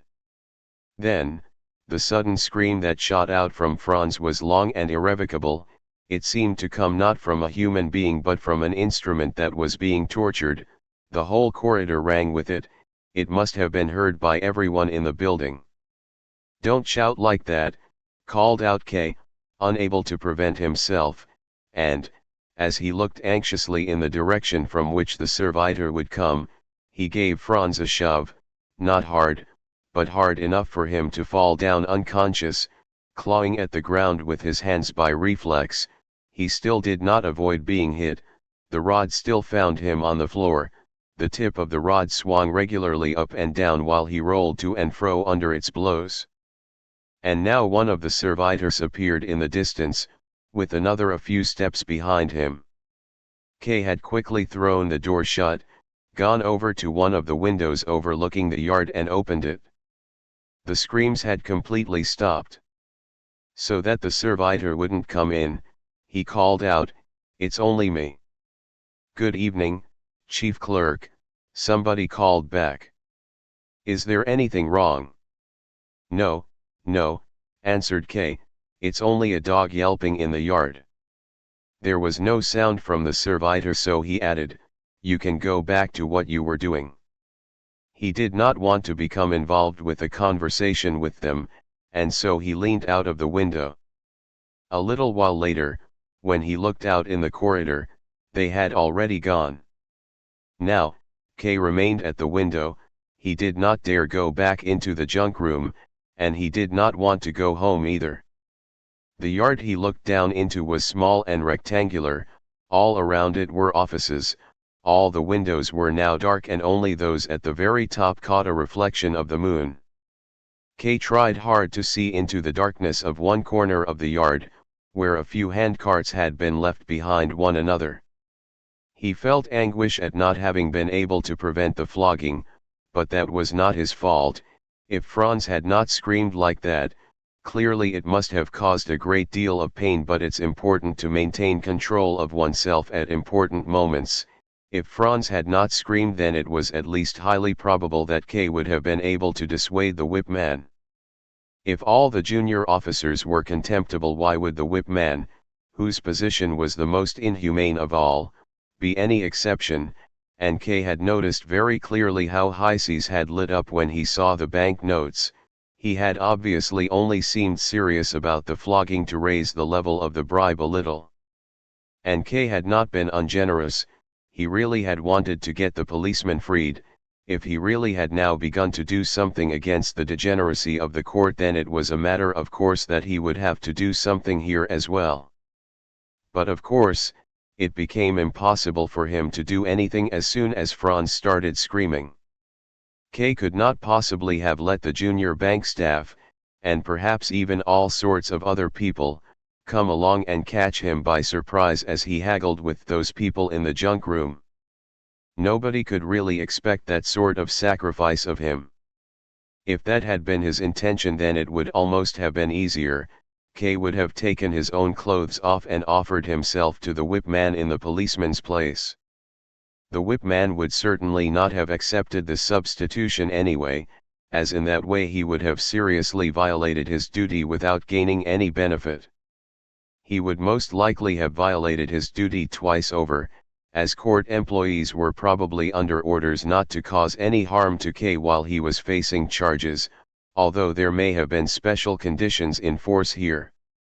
However things stood, K was able to do no more than throw the door shut, even though that would still do nothing to remove all the dangers he faced.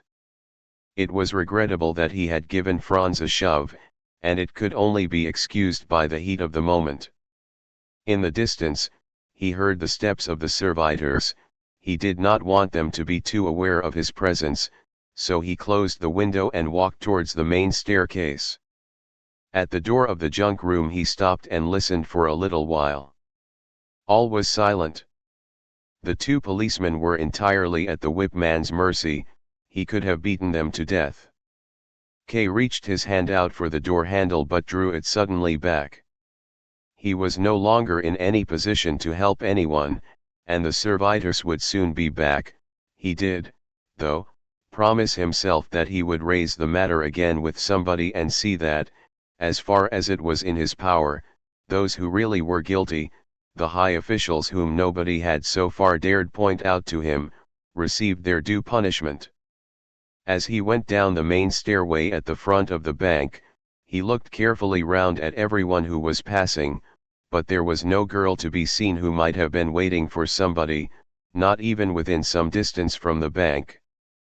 Franz's claim that his bride was waiting for him was thus shown to be a lie, albeit one that was forgivable and intended only to elicit more sympathy. The policemen were still on K's mind all through the following day. He was unable to concentrate on his work and had to stay in his office a little longer than the previous day so that he could finish it. On the way home, as he passed by the junk room again, he opened its door as if that had been his habit. Instead of the darkness he expected, he saw everything unchanged from the previous evening, and did not know how he should respond. Everything was exactly the same as he had seen it when he had opened the door the previous evening. The forms and bottles of ink just inside the doorway, the whip man with his cane, the two policemen, still undressed, the candle on the shelf, and the two policemen began to wail and call out. Mr. K slammed the door immediately shut, and even thumped on it with his fists as if that would shut it all the firmer. Almost in tears, he ran to the servitors working quietly at the copying machine. "Go and get that junk room cleared out," he shouted, and, in amazement, they stopped what they were doing. "It should have been done long ago, we're sinking in dirt." They would be able to do the job the next day. K nodded. It was too late in the evening to make them do it there and then as he had originally intended. He sat down briefly in order to keep them near him for a little longer, looked through a few of the copies to give the impression that he was checking them, and then, as he saw that they would not dare to leave at the same time as himself, went home tired and with his mind numb. Chapter 6. K's uncle, Lenny. One afternoon, K was very busy at the time, getting the post ready. K's uncle Carl, a small country landowner, came into the room, pushing his way between two of the staff who were bringing in some papers. K had long expected his uncle to appear, but the sight of him now shocked K far less than the prospect of it had done a long time before. His uncle was bound to come. K had been sure of that for about a month. He already thought at the time he could see how his uncle would arrive, slightly bowed, his battered Panama hat in his left hand, his right hand already stretched out over the desk long before he was close enough as he rushed carelessly towards K, knocking over everything that was in his way. K's uncle was always in a hurry, as he suffered from the unfortunate belief that he had a number things to do while he was in the big city and had to settle all of them in one day. His visits were only ever for one day, and at the same time thought he could not forego any conversation or piece of business or pleasure that might arise by chance. Uncle Karl was K.'s former guardian, and so K was duty-bound to help him in all of this as well as to offer him a bed for the night. "I'm haunted by a ghost from the country," he would say. As soon as they had greeted each other, K had invited him to sit in the armchair, but Uncle Karl had no time for that. He said he wanted to speak briefly with K in private. "It is necessary," he said with a tired gulp, "it is necessary for my peace of mind." K immediately sent the junior staff from the room and told them to let no one in. "What's this that I've been hearing, Joseph?" cried K's uncle when they were alone, as he sat on the table shoving various papers under himself without looking at them to make himself more comfortable. K said nothing. He knew what was coming, but, suddenly relieved from the effort of the work he had been doing, he gave way to a pleasant lassitude and looked out the window at the other side of the street. From where he sat, he could see just a small, triangular section of it, part of the empty walls of houses between two shop windows. "You're staring out the window," called out his uncle, raising his arms. "For God's sake, Joseph, give me an answer. Is it true? Can it really be true?" "Uncle Karl," said K, wrenching himself back from his daydreaming, "I really don't know what it is you want of me." "Joseph," said his uncle in a warning tone, "as far as I know, you've always told the truth. Am I to take what you've just said as a bad sign? Think I know what it is you want," said K obediently. "I'll expect you've heard about my trial." "That's right," answered his uncle with a slow nod, "I've heard about your trial." "Who did you hear it from, then?" asked K. "Erna wrote to me," said his uncle. "She doesn't have much contact with you, it's true, you don't pay very much attention to her, I'm afraid to say, but she learned about it nonetheless. I got her letter today and, of course, I came straight here. And for no other reason, but it seems to me that this is reason enough. I can read you out the part of the letter that concerns you." He drew the letter out from his wallet. "Here it is.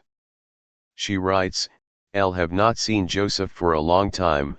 I was in the bank last week but Joseph was so busy that they would not let me through. I waited there for nearly an hour but then I had to go home as I had my piano lesson. I would have liked to have spoken to him, maybe there will be a chance another time. He sent me a big box of chocolates for my name day, that was very nice and attentive of him. I forgot to tell you about it when I wrote, and I only remember now that you ask me about it. Chocolate, as I am sure you are aware, disappears straight away in this lodging house. Almost as soon as you know somebody has given you chocolate it is gone. But there is something else I wanted to tell you about Joseph.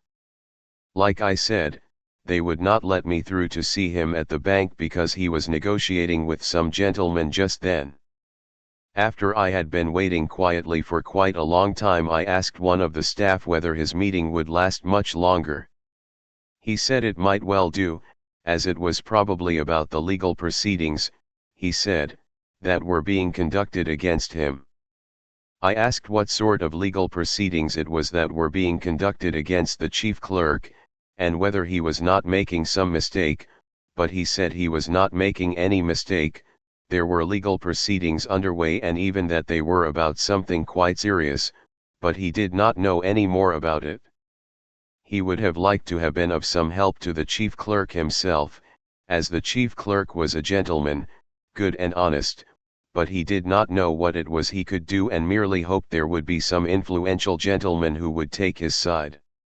I'm sure that is what will happen and that everything will turn out for the best in the end, but in the meantime things do not look at all good, and you can see that from the mood of the chief clerk himself. Of course, I did not place too much importance on this conversation, and even did my best to put the bank clerk's mind at rest. He was quite a simple man. I told him he was not to speak to anyone else about this, and I think it is all just a rumor, but I still think it might be good if you, dear father, if you looked into the matter the next time you visit. It will be easy for you to find out more detail and, if it is really necessary, to do something about it through the great and influential people you know. But if it is not necessary, and that is what seems most likely, then at least your daughter will soon have the chance to embrace you, and I look forward to it. She's a good child, said K's uncle when he had finished reading, and wiped a few tears from his eyes. K nodded. With all the different disruptions he had had recently, he had completely forgotten about Erna, even her birthday, and the story of the chocolates had clearly just been invented so that he wouldn't get in trouble with his aunt and uncle. It was very touching, and even the theater tickets, which he would regularly send her from then on, would not be enough to repay her, but he really did not feel, now, that it was right for him to visit her in her lodgings and hold conversations with a little, 18-year-old schoolgirl. "And what do you have to say about that?" asked his uncle, who had forgotten all his rush and excitement as he read the letter, and seemed to be about to read it again. "Yes, uncle," said K, "it is true." "True," called out his uncle. "What is true? How can this be true? What sort of trial is it? Not a criminal trial, I hope." "It's a criminal trial," answered K. "And you sit quietly here while you've got a criminal trial round your neck," shouted his uncle, getting ever louder. "The more calm I am, the better it will be for the outcome," said K in a tired voice. "Don't worry." "How can I help worrying?" shouted his uncle. "Joseph, my dear Joseph, think about yourself, about your family, think about our good name. Up till now, you've always been our pride, don't now become our disgrace." "I don't like the way you're behaving," he said, looking at Kay with his head at an angle. "That's not how an innocent man behaves when he's accused of something, not if he's still got any strength in him. Just tell me what it's all about so that I can help you." "It's something to do with the bank, I take it?" "No," said Kay as he stood up, "and you're speaking too loud, uncle. I expect one of the staff listening at the door, and I find that rather unpleasant. It's best if we go somewhere else, then I can answer all your questions, as far as I can. And I know very well that I have to account to the family for what I do." "You certainly do," his uncle shouted. "Quite right, you do. Now just get a move on, Joseph, hurry up now." "I'll still have a few documents I need to prepare," said Kay, and, using the intercom, he summoned his deputy, who entered a few moments later. K's uncle, still angry and excited, gestured with his hand to show that Kay had summoned him, even though there was no need whatever to do so. Kay stood in front of the desk and explained to the young man, who listened calm and attentive, what would need to be done that day in his absence, speaking in a calm voice and making use of various documents. The presence of K's uncle while this was going on was quite disturbing. He did not listen to what was being said, but at first he stood there with eyes wide open and nervously biting his lips. Then he began to walk up and down the room, stopped now and then at the window, or stood in front of a picture, always making various exclamations such as, "That is totally incomprehensible to me," or "Now just tell me, what are you supposed to make of that?" The young man pretended to notice nothing of this and listened to K's instructions through to the end. He made a few notes, bowed to both K and his uncle, and then left the room. K's uncle had turned his back to him and was looking out the window, bunching up the curtains with his outstretched hands. The door had hardly closed when he called out, "At last. Now that he's stopped jumping about, we can go too." Once they were in the front hall of the bank, where several members of staff were standing about, and where, just then, the deputy director was walking across, there was unfortunately no way of stopping K's uncle from continually asking questions about the trial. "Now then, Joseph," he began, lightly acknowledging the bows from those around them as they passed, "tell me everything about this trial. What sort of trial is it?" K made a few comments which conveyed little information, even laughed a little, and it was only when they reached the front steps that he explained to his uncle that he had not wanted to talk openly in front of those people. "Quite right," said his uncle, "but now start talking." With his head to one side, and smoking his cigar in short, impatient draughts, he listened. "First of all, uncle," said K, "it's not a trial like you'd have in a normal courtroom." "So much the worse," said his uncle.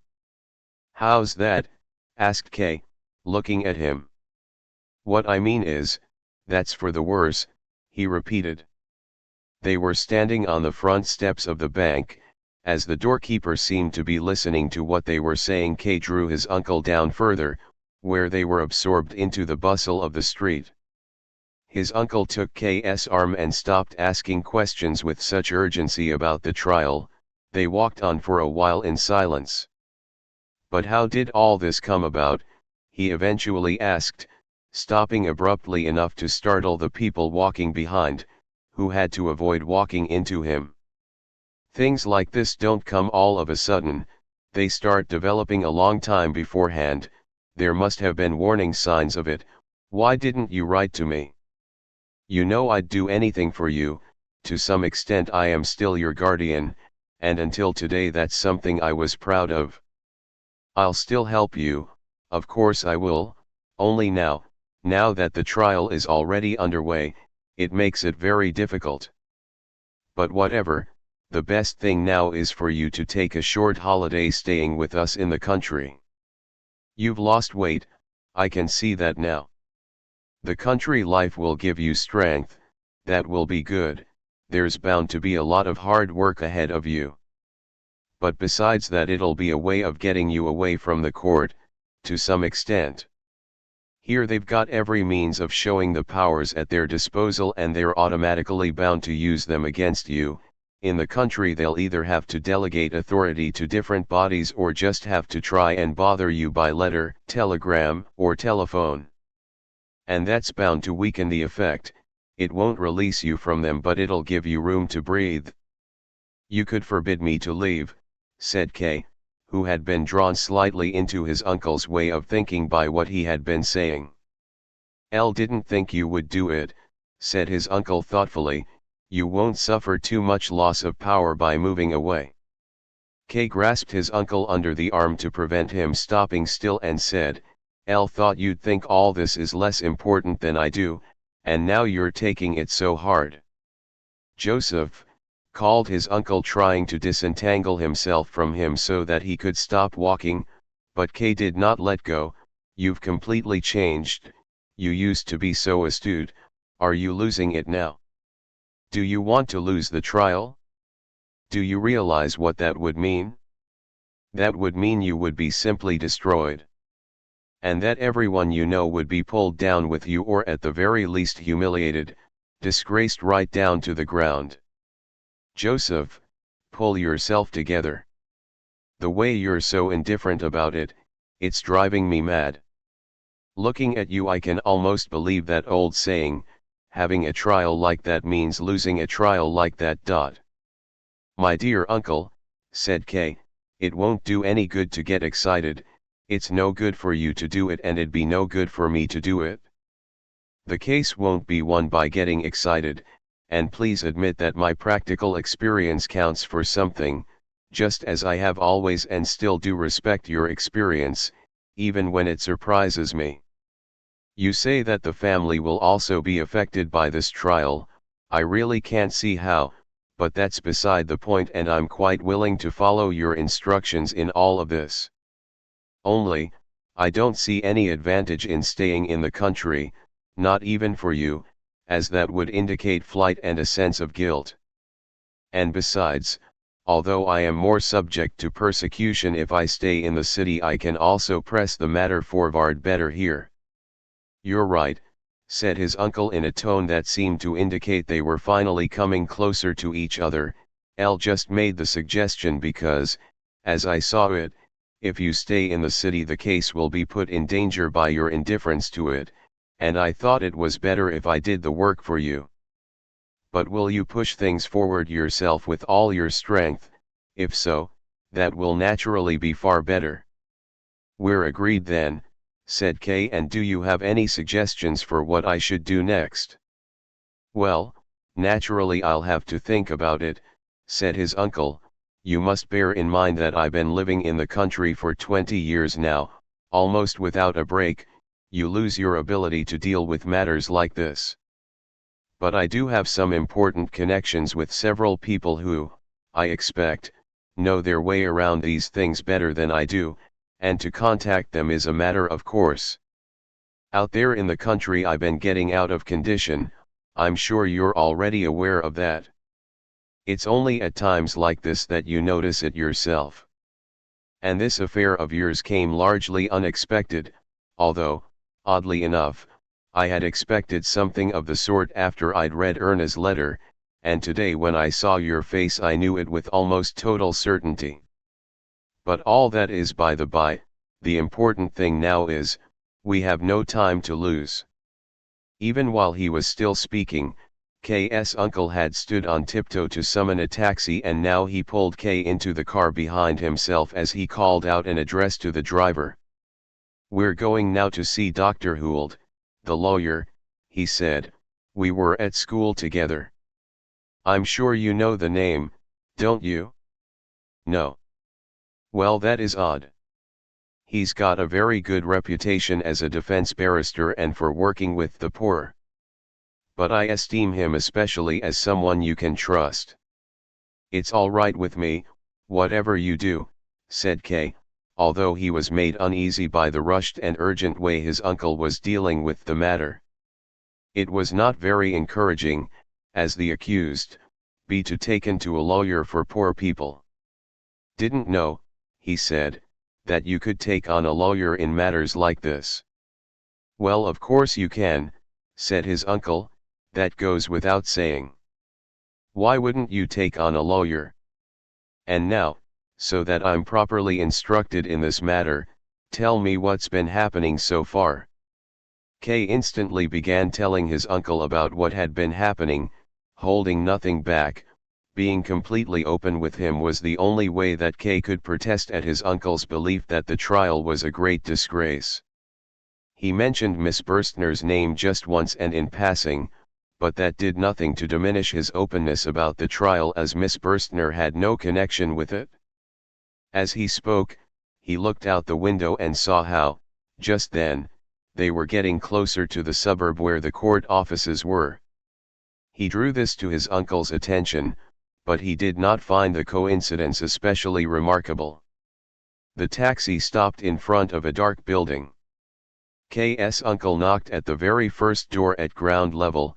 While they waited he smiled, showing his big teeth, and whispered, 8 o'clock, not the usual sort of time to visiting a lawyer, but Gould won't mind it from me."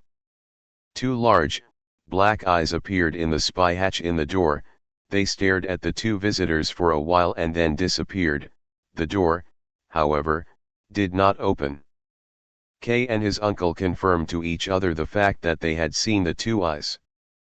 "A new maid, afraid of strangers," said K's uncle, and knocked again. The eyes appeared once more.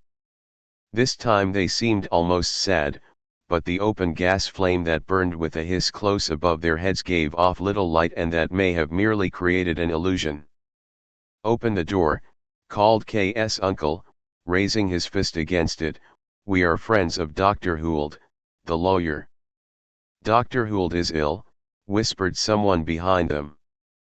In a doorway at the far end of a narrow passage stood a man in his dressing gown, giving them this information in an extremely quiet voice.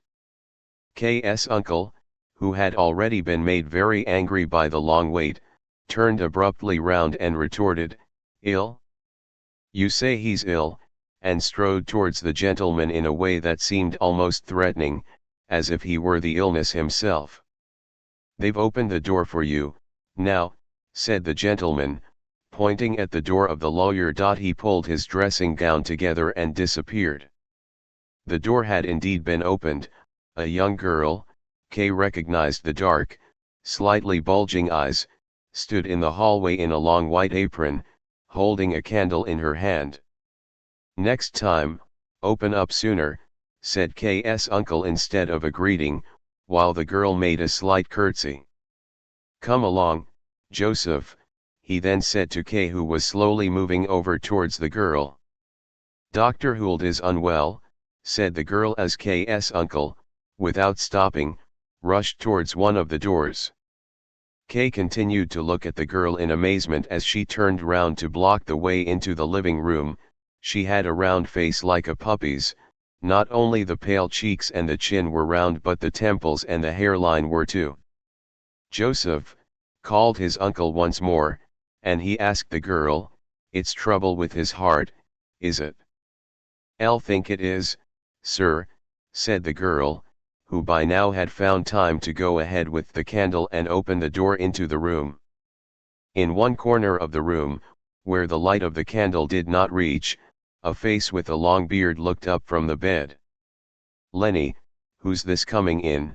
asked the lawyer, unable to recognize his guests because he was dazzled by the candle. "It's your old friend, Albert," said K's uncle. "Oh, Albert," said the lawyer, falling back onto his pillow as if this visit meant he would not need to keep up appearances. "Is it really as bad as that?" asked K's uncle, sitting on the edge of the bed. "Don't believe it is. It's a recurrence of your heart trouble and it'll pass over like the other times." "Maybe," said the lawyer quietly, "but it's just as much trouble as it's ever been. I can hardly breathe, I can't sleep at all, and I'm getting weaker by the day." "I see," said K's uncle, pressing his Panama hat firmly against his knee with his big hand. "That is bad news. But are you getting the right sort of care? And it's so depressing in here, it's so dark. It's a long time since I was last here, but it seemed to me friendlier then. Even your young lady here doesn't seem to have much life in her, unless she's just pretending." The maid was still standing by the door with the candle. As far as could be made out, she was watching Kay more than she was watching his uncle, even while the latter was still speaking about her. Kay leaned against a chair that he had pushed near to the girl. "When you're as ill as I am," said the lawyer, "you need to have peace. I don't find it depressing." After a short pause he added, "And Lenny looks after me well, she's a good girl." But that was not enough to persuade K's uncle. He had visibly taken against his friend's carer and, even though he did not contradict the invalid, he persecuted her with his scowl as she went over to the bed, put the candle on the bedside table and, leaning over the bed, made a fuss of him by tidying the pillows. K's uncle nearly forgot the need to show any consideration for the man who lay ill in bed. He stood up, walked up and down behind the carer, and Kay would not have been surprised if he had grabbed hold of her skirts behind her and dragged her away from the bed. Kay himself looked on calmly. He was not even disappointed at finding the lawyer unwell. He had been able to do nothing to oppose the enthusiasm his uncle had developed for the matter. He was glad that this enthusiasm had now been distracted without his having to do anything about it. His uncle, probably simply wishing to be offensive to the lawyer's attendant, then said, "Young lady, now please leave us alone for a while, I have some personal matters to discuss with my friend." Dr. Hould's carer was still leaned far over the invalid's bed and smoothing out the cloth covering the wall next to it. She merely turned her head and then, in striking contrast with the anger that first stopped K's uncle from speaking and then let the words out in a gush, she said very quietly, "You can see that Dr. Hould is so ill that he can't discuss any matters at all." It was probably just for the sake of convenience that she had repeated the words spoken by K's uncle, but an onlooker might even have perceived it as mocking him, and he, of course, jumped up as if he had just been stabbed. "You damned," in the first gurglings of his excitement his words could hardly be understood. K was startled even though he had been expecting something of the sort and ran to his uncle with the intention, no doubt, of closing his mouth with both his hands. Fortunately, though, behind the girl, the invalid raised himself up. K's uncle made an ugly face as if swallowing something disgusting and then, somewhat calmer, said, "We have naturally not lost our senses, not yet. If what I am asking for were not possible I would not be asking for it. Now please, go." The carer stood up straight by the bed directly facing K's uncle. K thought he noticed that with one hand she was stroking the lawyer's hand. "You can say anything in front of Lenny," said the invalid, in a tone that was unmistakably imploring. "It's not my business," said K's uncle, "and it's not my secrets." And he twisted himself round as if wanting to go into no more negotiations but giving himself a little more time to think. "Whose business is it then?" asked the lawyer in an exhausted voice as he leaned back. "Again." "My nephew's," said K's uncle, "and I brought him along with me." And he introduced him, Chief Clerk Joseph K. "Oh," said the invalid, now with much more life in him, and reached out his hand towards K. "Do forgive me, I didn't notice you there at all." Then he said to his carer, "Lenny, go," stretching his hand out to her as if this were a farewell that would have to last for a long time. This time the girl offered no resistance. "So you," he finally said to K's uncle, who had also calmed down and stepped closer, "you haven't come to visit me because I'm ill but you've come on business." The lawyer now looked so much stronger that it seemed the idea of being visited because he was ill had somehow made him weak. He remained supporting himself of one elbow, which must have been rather tiring, and continually pulled at a lock of hair in the middle of his beard. "You already look much better," said K's uncle, "now that that witch has gone outside." He interrupted himself, whispered, "Bet you she's listening," and sprang over to the door. But behind the door there was no one. K's uncle came back not disappointed, as her not listening seemed to him worse than if she had been, but probably somewhat embittered. "You're mistaken about her," said the lawyer, but did nothing more to defend her. Perhaps that was his way of indicating that she did not need defending. But in a tone that was much more committed he went on, "As far as your nephew's affairs are concerned, this will be an extremely difficult undertaking and I'd count myself lucky if my strength lasted out long enough for it. I'm greatly afraid it won't do, but anyway I don't want to leave anything untried. If I don't last out you can always get somebody else. To be honest, this matter interests me too much, and I can't bring myself to give up the chance of taking some part in it. If my heart does totally give out then at least it will have found a worthy affair to fail in." K believed he understood not a word of this entire speech. He looked at his uncle for an explanation but his uncle sat on the bedside table with the candle in his hand. A medicine bottle had rolled off the table onto the floor. He nodded to everything the lawyer said, agreed to everything, and now and then looked at K urging him to show the same compliance. Maybe K's uncle had already told the lawyer about the trial. But that was impossible, everything that had happened so far spoke against it.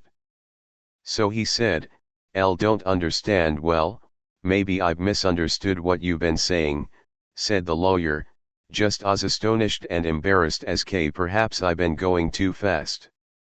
What was it you wanted to speak to me about?" "I thought it was to do with your trial." "Of course it is," said K's uncle, who then asked K, "So what is it you want?" "Yes, but how is it that you know anything about me and my case?" asked K. "Oh, I see," said the lawyer with a smile. "Am a lawyer, I move in court circles, People talk about various different cases and the more interesting ones stay in your mind, especially when they concern the nephew of a friend. There's nothing very remarkable about that. What is it you want, then? Asked K.'s uncle once more. You seem so uneasy about it. You move in this court circles, asked K. Yes, said the lawyer. You're asking questions like a child, said K.'s uncle. What circles should I move in, then, if not with members of my own discipline, the lawyer added. It sounded so indisputable that K gave no answer at all. But you work in the high court, not that court in the attic, he had wanted to say but could not bring himself to actually utter it. You have to realize, the lawyer continued, in a tone as if he were explaining something obvious, unnecessary, and incidental, you have to realize that I also derive great advantage for my clients from mixing with those people, and do so in many different ways. It's not something you can keep talking about all the time. I'm at a bit of a disadvantage now, of course, because of my illness, but I still get visits from some good friends of mine at the court and I learn one or two things. It might even be that I learn more than many of those who are in the best of health and spend all day in court.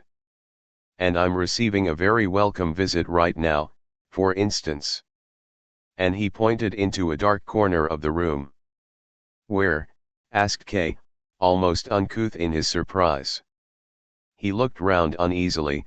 The little candle gave off far too little light to reach as far as the wall opposite. And then, something did indeed begin to move there in the corner. In the light of the candle held up by K.'s uncle, an elderly gentleman could be seen sitting beside a small table. He had been sitting there for so long without being noticed that he could hardly have been breathing. Now he stood up with a great deal of fuss, clearly unhappy that attention had been drawn to him. It was as if, by flapping his hands about like short wings, he hoped to deflect any introductions and greetings, as if he wanted on no account to disturb the others by his presence and seemed to be exhorting them to leave him back in the dark and forget about his being there. That, however, was something that could no longer be granted him. You took us by surprise, you see, said the lawyer in explanation, cheerfully indicating to the gentleman that he should come closer, which, slowly, hesitatingly, looking all around him, but with a certain dignity, he did. The office director, oh, yes, forgive me, I haven't introduced you, this is my friend Albert K., this is his nephew, the chief clerk Joseph K., and this is the office director. So, the office director was kind enough to pay me a visit. It's only possible to appreciate just how valuable a visit like this is if you've been let into the secret of what a pile of work the office director has heaped over him. Well, he came anyway. We were having a peaceful chat, as far as I was able when I'm so weak, and although we hadn't told Lenny she mustn't let anyone in as we weren't expecting anyone, we still would rather have remained alone. But then along came you, Albert, thumping your fists on the door. The office director moved over into the corner pulling his table and chair with him, but now it turns out we might have, that is, if that's what you wish, we might have something to discuss with each other. And it would be good if we can all come back together again. Office director, he said with his head on one side, pointing with a humble smile to an armchair near the bed. I'm afraid I'll only be able to stay a few minutes more, smiled the office director as he spread himself out in the armchair and looked at the clock. Business calls. But I wouldn't want to miss the chance of meeting a friend of my friend. He inclined his head slightly toward K.'s uncle, who seemed very happy with his new acquaintance, but he was not the sort of person to express his feelings of deference and responded to the office director's words with embarrassed, but loud, laughter. A horrible sight. K was able to quietly watch everything as nobody paid any attention to him. The office director took over as leader of the conversation, as seemed to be his habit once he had been called forward. The lawyer listened attentively with his hand to his ear, his initial weakness having perhaps only had the function of driving away his new visitors. K.'s uncle served as candle-bearer, balancing the candle on his thigh while the office director frequently glanced nervously at it, and was soon free of his embarrassment and was quickly enchanted not only by the office director's speaking manner but also by the gentle, waving hand movements with which he accompanied it. K, leaning against the bedpost, was totally ignored by the office director, perhaps deliberately, and served the old man only as audience. And besides, he had hardly any idea what the conversation was about, and his thoughts soon turned to the care assistant and the ill treatment she had suffered from his uncle. Soon after, he began to wonder whether he had not seen the office director somewhere before, perhaps among the people who were at his first hearing. He may have been mistaken, but thought the office director might well have been among the old gentlemen with the thin beards in the first row. There was then a noise that everyone heard from the hallway as if something of porcelain were being broken. "I'll go and see what's happened," said Kay, who slowly left the room as if giving the others the chance to stop him. He had hardly stepped into the hallway, finding his bearings in the darkness with his hand still firmly holding the door, when another small hand, much smaller than K's own, placed itself on his and gently shut the door. It was the carer who had been waiting there. "Nothing has happened," she whispered to him. "Elle just threw a plate against the wall to get you out of there." "I was thinking about you, as well," replied Kay uneasily. "So much the better," said the carer. "Come with me." A few steps along, they came to a frosted glass door which the carer opened for him. "Come in here," she said. It was clearly the lawyer's office, fitted out with old, heavy furniture, as far as could be seen in the moonlight which now illuminated just a small, rectangular section of the floor by each of the three big windows. "This way," said the carer, pointing to a dark trunk with a carved, wooden backrest. When he had sat down, Kay continued to look round the room. It was a large room with a high ceiling. The clients of this lawyer for the poor must have felt quite lost in it. Kay thought he could see the little steps with which visitors would approach the massive desk. But then he forgot about all of this and had eyes only for the carer who sat very close beside him, almost pressing him against the armrest. "Did think," she said, "you would come out here to me by yourself without me having to call you first. It was odd. First you stare at me as soon as you come in, and then you keep me waiting. And you ought to call me Lenny, too," she added quickly and suddenly, as if no moment of this conversation should be lost. "Gladly," said Kay, "but as for its being odd, Lenny, that's easy to explain. Firstly, I had to listen to what the old men were saying and couldn't leave without a good reason, but secondly, I'm not a bold person. If anything, I'm quite shy, and you, Lenny, you didn't really look like you could be won over in one stroke, either." "That's not it," said Lenny, laying one arm on the armrest and looking at Kay. "Oh, you didn't like me, and I don't suppose you like me now, either." "Liking wouldn't be very much," said Kay, evasively. "Oh," she exclaimed with a smile, thus making use of K's comment to gain an advantage over him. So Kay remained silent for a while. By now, he had become used to the darkness in the room and was able to make out various fixtures and fittings. He was especially impressed by a large picture hanging to the right of the door.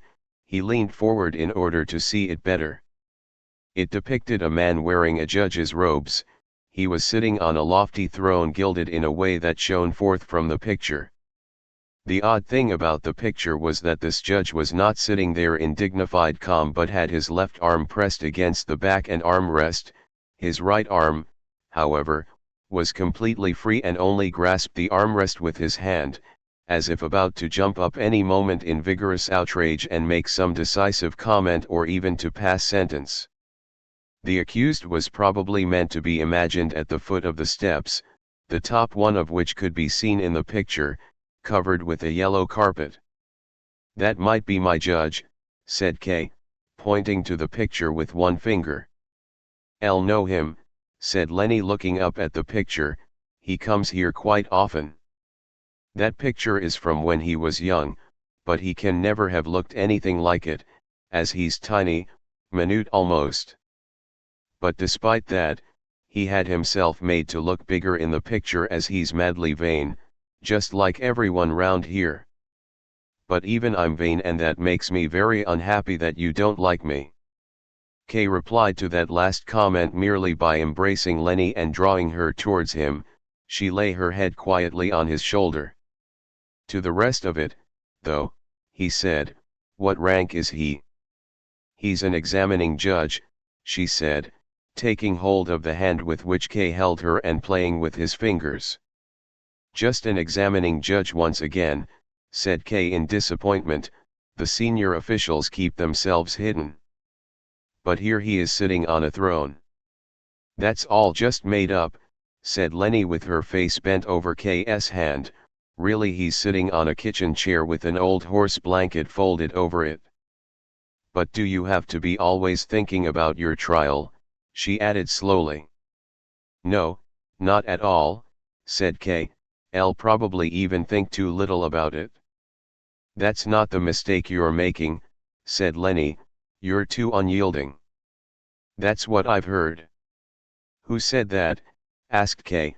He felt her body against his chest and looked down on her rich, dark, tightly bound hair. "I'd be saying too much if I told you that," answered Lenny. "Please don't ask for names, but do stop making these mistakes of yours. Stop being so unyielding. There's nothing you can do to defend yourself from this court. You have to confess. So confess to them as soon as you get the chance. It's only then that they give you the chance to get away, not till then. Only, without help from outside, even that's impossible, but you needn't worry about getting this help, as I want to help you myself. You understand a lot about this court and what sort of tricks are needed," said Kay as he lifted her, since she was pressing in much too close to him, onto his lap. "That's all right, then," she said, and made herself comfortable on his lap by smoothing out her skirt and adjusting her blouse. Then she hung both her arms around his neck, leaned back and took a long look at him. "And what if I don't confess? Could you not help me then?" asked Kay to test her out. "I'm accumulating women to help me," he thought to himself almost in amazement. "First Miss Burstner, then the court usher's wife, and now this little care assistant who seems to have some incomprehensible need for me. The way she sits on my lap as if it were her proper place." "No," answered Lenny, slowly shaking her head, "I couldn't help you then." "But you don't want my help anyway. It means nothing to you. You're too stubborn and won't be persuaded." Then, after a while, she asked, "Do you have a lover?" "No," said Ko. "You must have," she said. "Well, I have really," said K. "Just think, I've even betrayed her while I'm carrying her photograph with me." Lenny insisted he show her a photograph of Elsa, and then, hunched on his lap, studied the picture closely. The photograph was not one that had been taken while Elsa was posing for it. It showed her just after she had been in a wild dance such as she liked to do in wine bars. Her skirt was still flung out as she span round. She had placed her hands on her firm hips and, with her neck held taut, looked to one side with a laugh. You could not see from the picture whom her laugh was intended for. "She's very tightly laced," said Lenny, pointing to the place where she thought this could be seen. "Don't like her. She's clumsy and crude. But maybe she's gentle and friendly towards you. That's the impression you get from the picture. Big, strong girls like that often don't know how to be anything but gentle and friendly. Would she be capable of sacrificing herself for you, though?" "No," said Kay, she isn't gentle or friendly, and nor would she be capable of sacrificing herself for me. But I've never yet asked any of those things of her. I've never looked at this picture as closely as you. You can't think much of her, then, said Lenny. She can't be your lover after all. Yes, she is, said Kay. I'm not going to take my word back on that. Well, she might be your lover now, then, said Lenny, but you wouldn't miss her much if you lost her or if you exchanged her for somebody else, me for instance. That is certainly conceivable, said Kay with a smile, but she does have one major advantage over you: she knows nothing about my trial, and even if she did, she wouldn't think about it. She wouldn't try to persuade me to be less unyielding. Well, that's no advantage, said Lenny. If she's got no advantage other than that, I can keep on hoping. Has she got any bodily defects? Bodily defects? Asked Kay. Yeah, said Lenny, as I do have a bodily defect, just a little one. Look. She spread the middle and ring fingers of her right hand apart from each other. Between those fingers the flap of skin connecting them reached up almost as far as the top joint of the little finger. In the darkness, Kay did not see at first what it was she wanted to show him, so she led his hand to it so that he could feel. What a freak of nature, said Kay, and when he had taken a look at the whole hand he added, what a pretty claw. Lenny looked on with a kind of pride as Kay repeatedly opened and closed her two fingers in amazement, until, finally, he briefly kissed them and let go. Oh, she immediately exclaimed, you kissed me. Hurriedly, and with her mouth open, she clambered up K's lap with her knees. He was almost aghast as he looked up at her. Now that she was so close to him there was a bitter, irritating smell from her, like pepper. She grasped his head, leaned out over him, and bit and kissed his neck, even biting into his hair. I've taken her place, she exclaimed from time to time. Just look, now you've taken me instead of her. Just then, her knee slipped out and, with a little cry, she nearly fell down onto the carpet. Kay tried to hold her by putting his arms around her and was pulled down with her. Now you're mine, she said. Her last words to him as he left were, here's the key to the door, come whenever you want, and she planted an indirect kiss on his back. When he stepped out the front door there was a light rain falling. He was about to go to the middle of the street to see if he could still glimpse Lenny at the window when K's uncle leapt out of a car that Kay, thinking of other things, had not seen waiting outside the building. He took hold of Kay by both arms and shoved him against the door as if he wanted to nail him to it. Young man, he shouted, how could you do a thing like that? Things were going well with this business of yours, now you've caused it terrible damage. You slip off with some dirty, little thing who, moreover, is obviously the lawyer's beloved, and stay away for hours. You don't even try to find an excuse, don't try to hide anything, no, you're quite open about it, you run off with her and stay there. And meanwhile we're sitting there, your uncle who's going to such effort for you, the lawyer who needs to be won over to your side, and above all the office director, a very important gentleman who is in direct command of your affair in its present stage. We wanted to discuss how best to help you. I had to handle the lawyer very carefully, he had to handle the office director carefully, and you had most reason of all to at least give me some support. Instead of which you stay away. Eventually we couldn't keep up the pretense any longer, but these are polite and highly capable men, they didn't say anything about it so as to spare my feelings, but in the end not even they could continue to force themselves, and, as they couldn't speak about the matter in hand, they became silent. We sat there for several minutes, listening to see whether you wouldn't finally come back. All in vain. In the end the office director stood up, as he had stayed far longer than he had originally intended, made his farewell, looked at me in sympathy without being able to help. He waited at the door for a long time, although it's more than I can understand why he was being so good, and then he went. Of course, was glad he'd gone. I'd been holding my breath all this time. All this had even more effect on the lawyer lying there ill.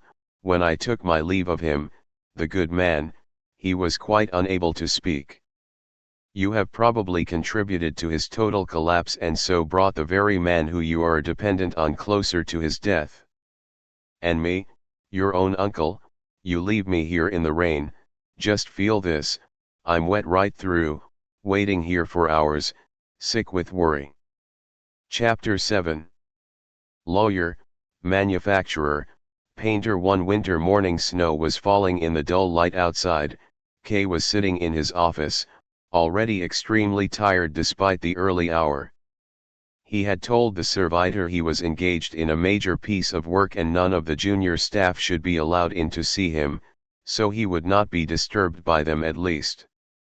But instead of working, he turned round in his chair, slowly moved various items around his desk, but then, without being aware of it, he lay his arms stretched out on the desktop and sat there immobile with his head sunk down on his chest. He was no longer able to get the thought of the trial out of his head. He had often wondered whether it might not be a good idea to work out a written defense and hand it in to the court. It would contain a short description of his life and explain why he had acted the way he had at each event that was in any way important, whether he now considered he had acted well or ill, and his reasons for each. There was no doubt of the advantages a written defense of this sort would have over relying on the lawyer, who was anyway not without his shortcomings. K had no idea what actions the lawyer was taking. It was certainly not a lot. It was more than a month since the lawyer had summoned him, and none of the previous discussions had given K the impression that this man would be able to do much for him. Most importantly, he had asked him hardly any questions. And there were so many questions here to be asked. Asking questions were the most important thing. K had the feeling that he would be able to ask all the questions needed here himself.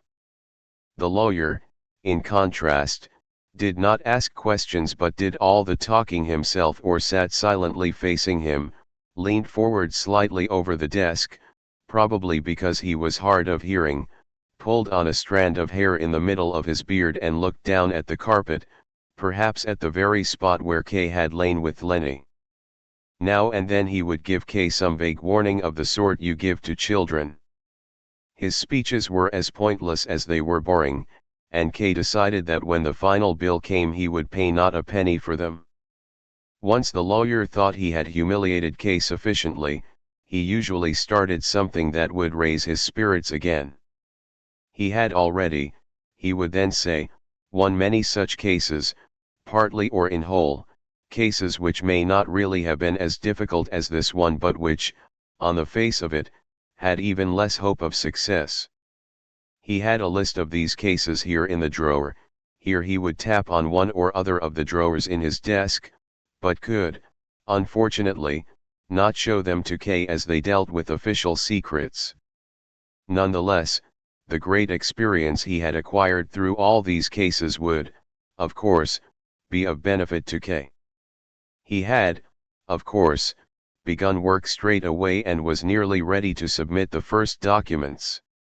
They would be very important because the first impression made by the defense will often determine the whole course of the proceedings. Unfortunately, though, he would still have to make it clear to K that the first documents submitted are sometimes not even read by the court. They simply put them with the other documents and point out that, for the time being, questioning and observing the accused are much more important than anything written. If the applicant becomes insistent, then they add that before they come to any decision, as soon as all the material has been brought together, with due regard, of course, to all the documents, then these first documents to have been submitted will also be checked over. But unfortunately, even this is not usually true. the first documents submitted are usually mislaid or lost completely, and even if they do keep them right to the end they are hardly read, although the lawyer only knew about this from rumor. This is all very regrettable, but not entirely without its justifications. But K should not forget that the trial would not be public. If the court deems it necessary it can be made public, but there is no law that says it has to be.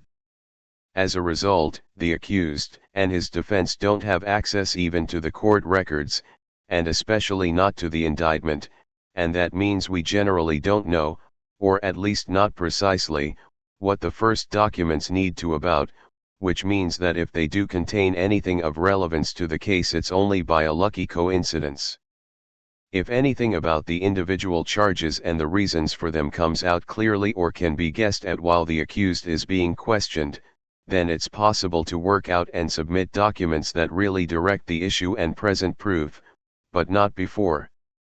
Conditions like this, of course, place the defense in a very unfavorable and difficult position. But that is what they intend. In fact, defense is not really allowed under the law,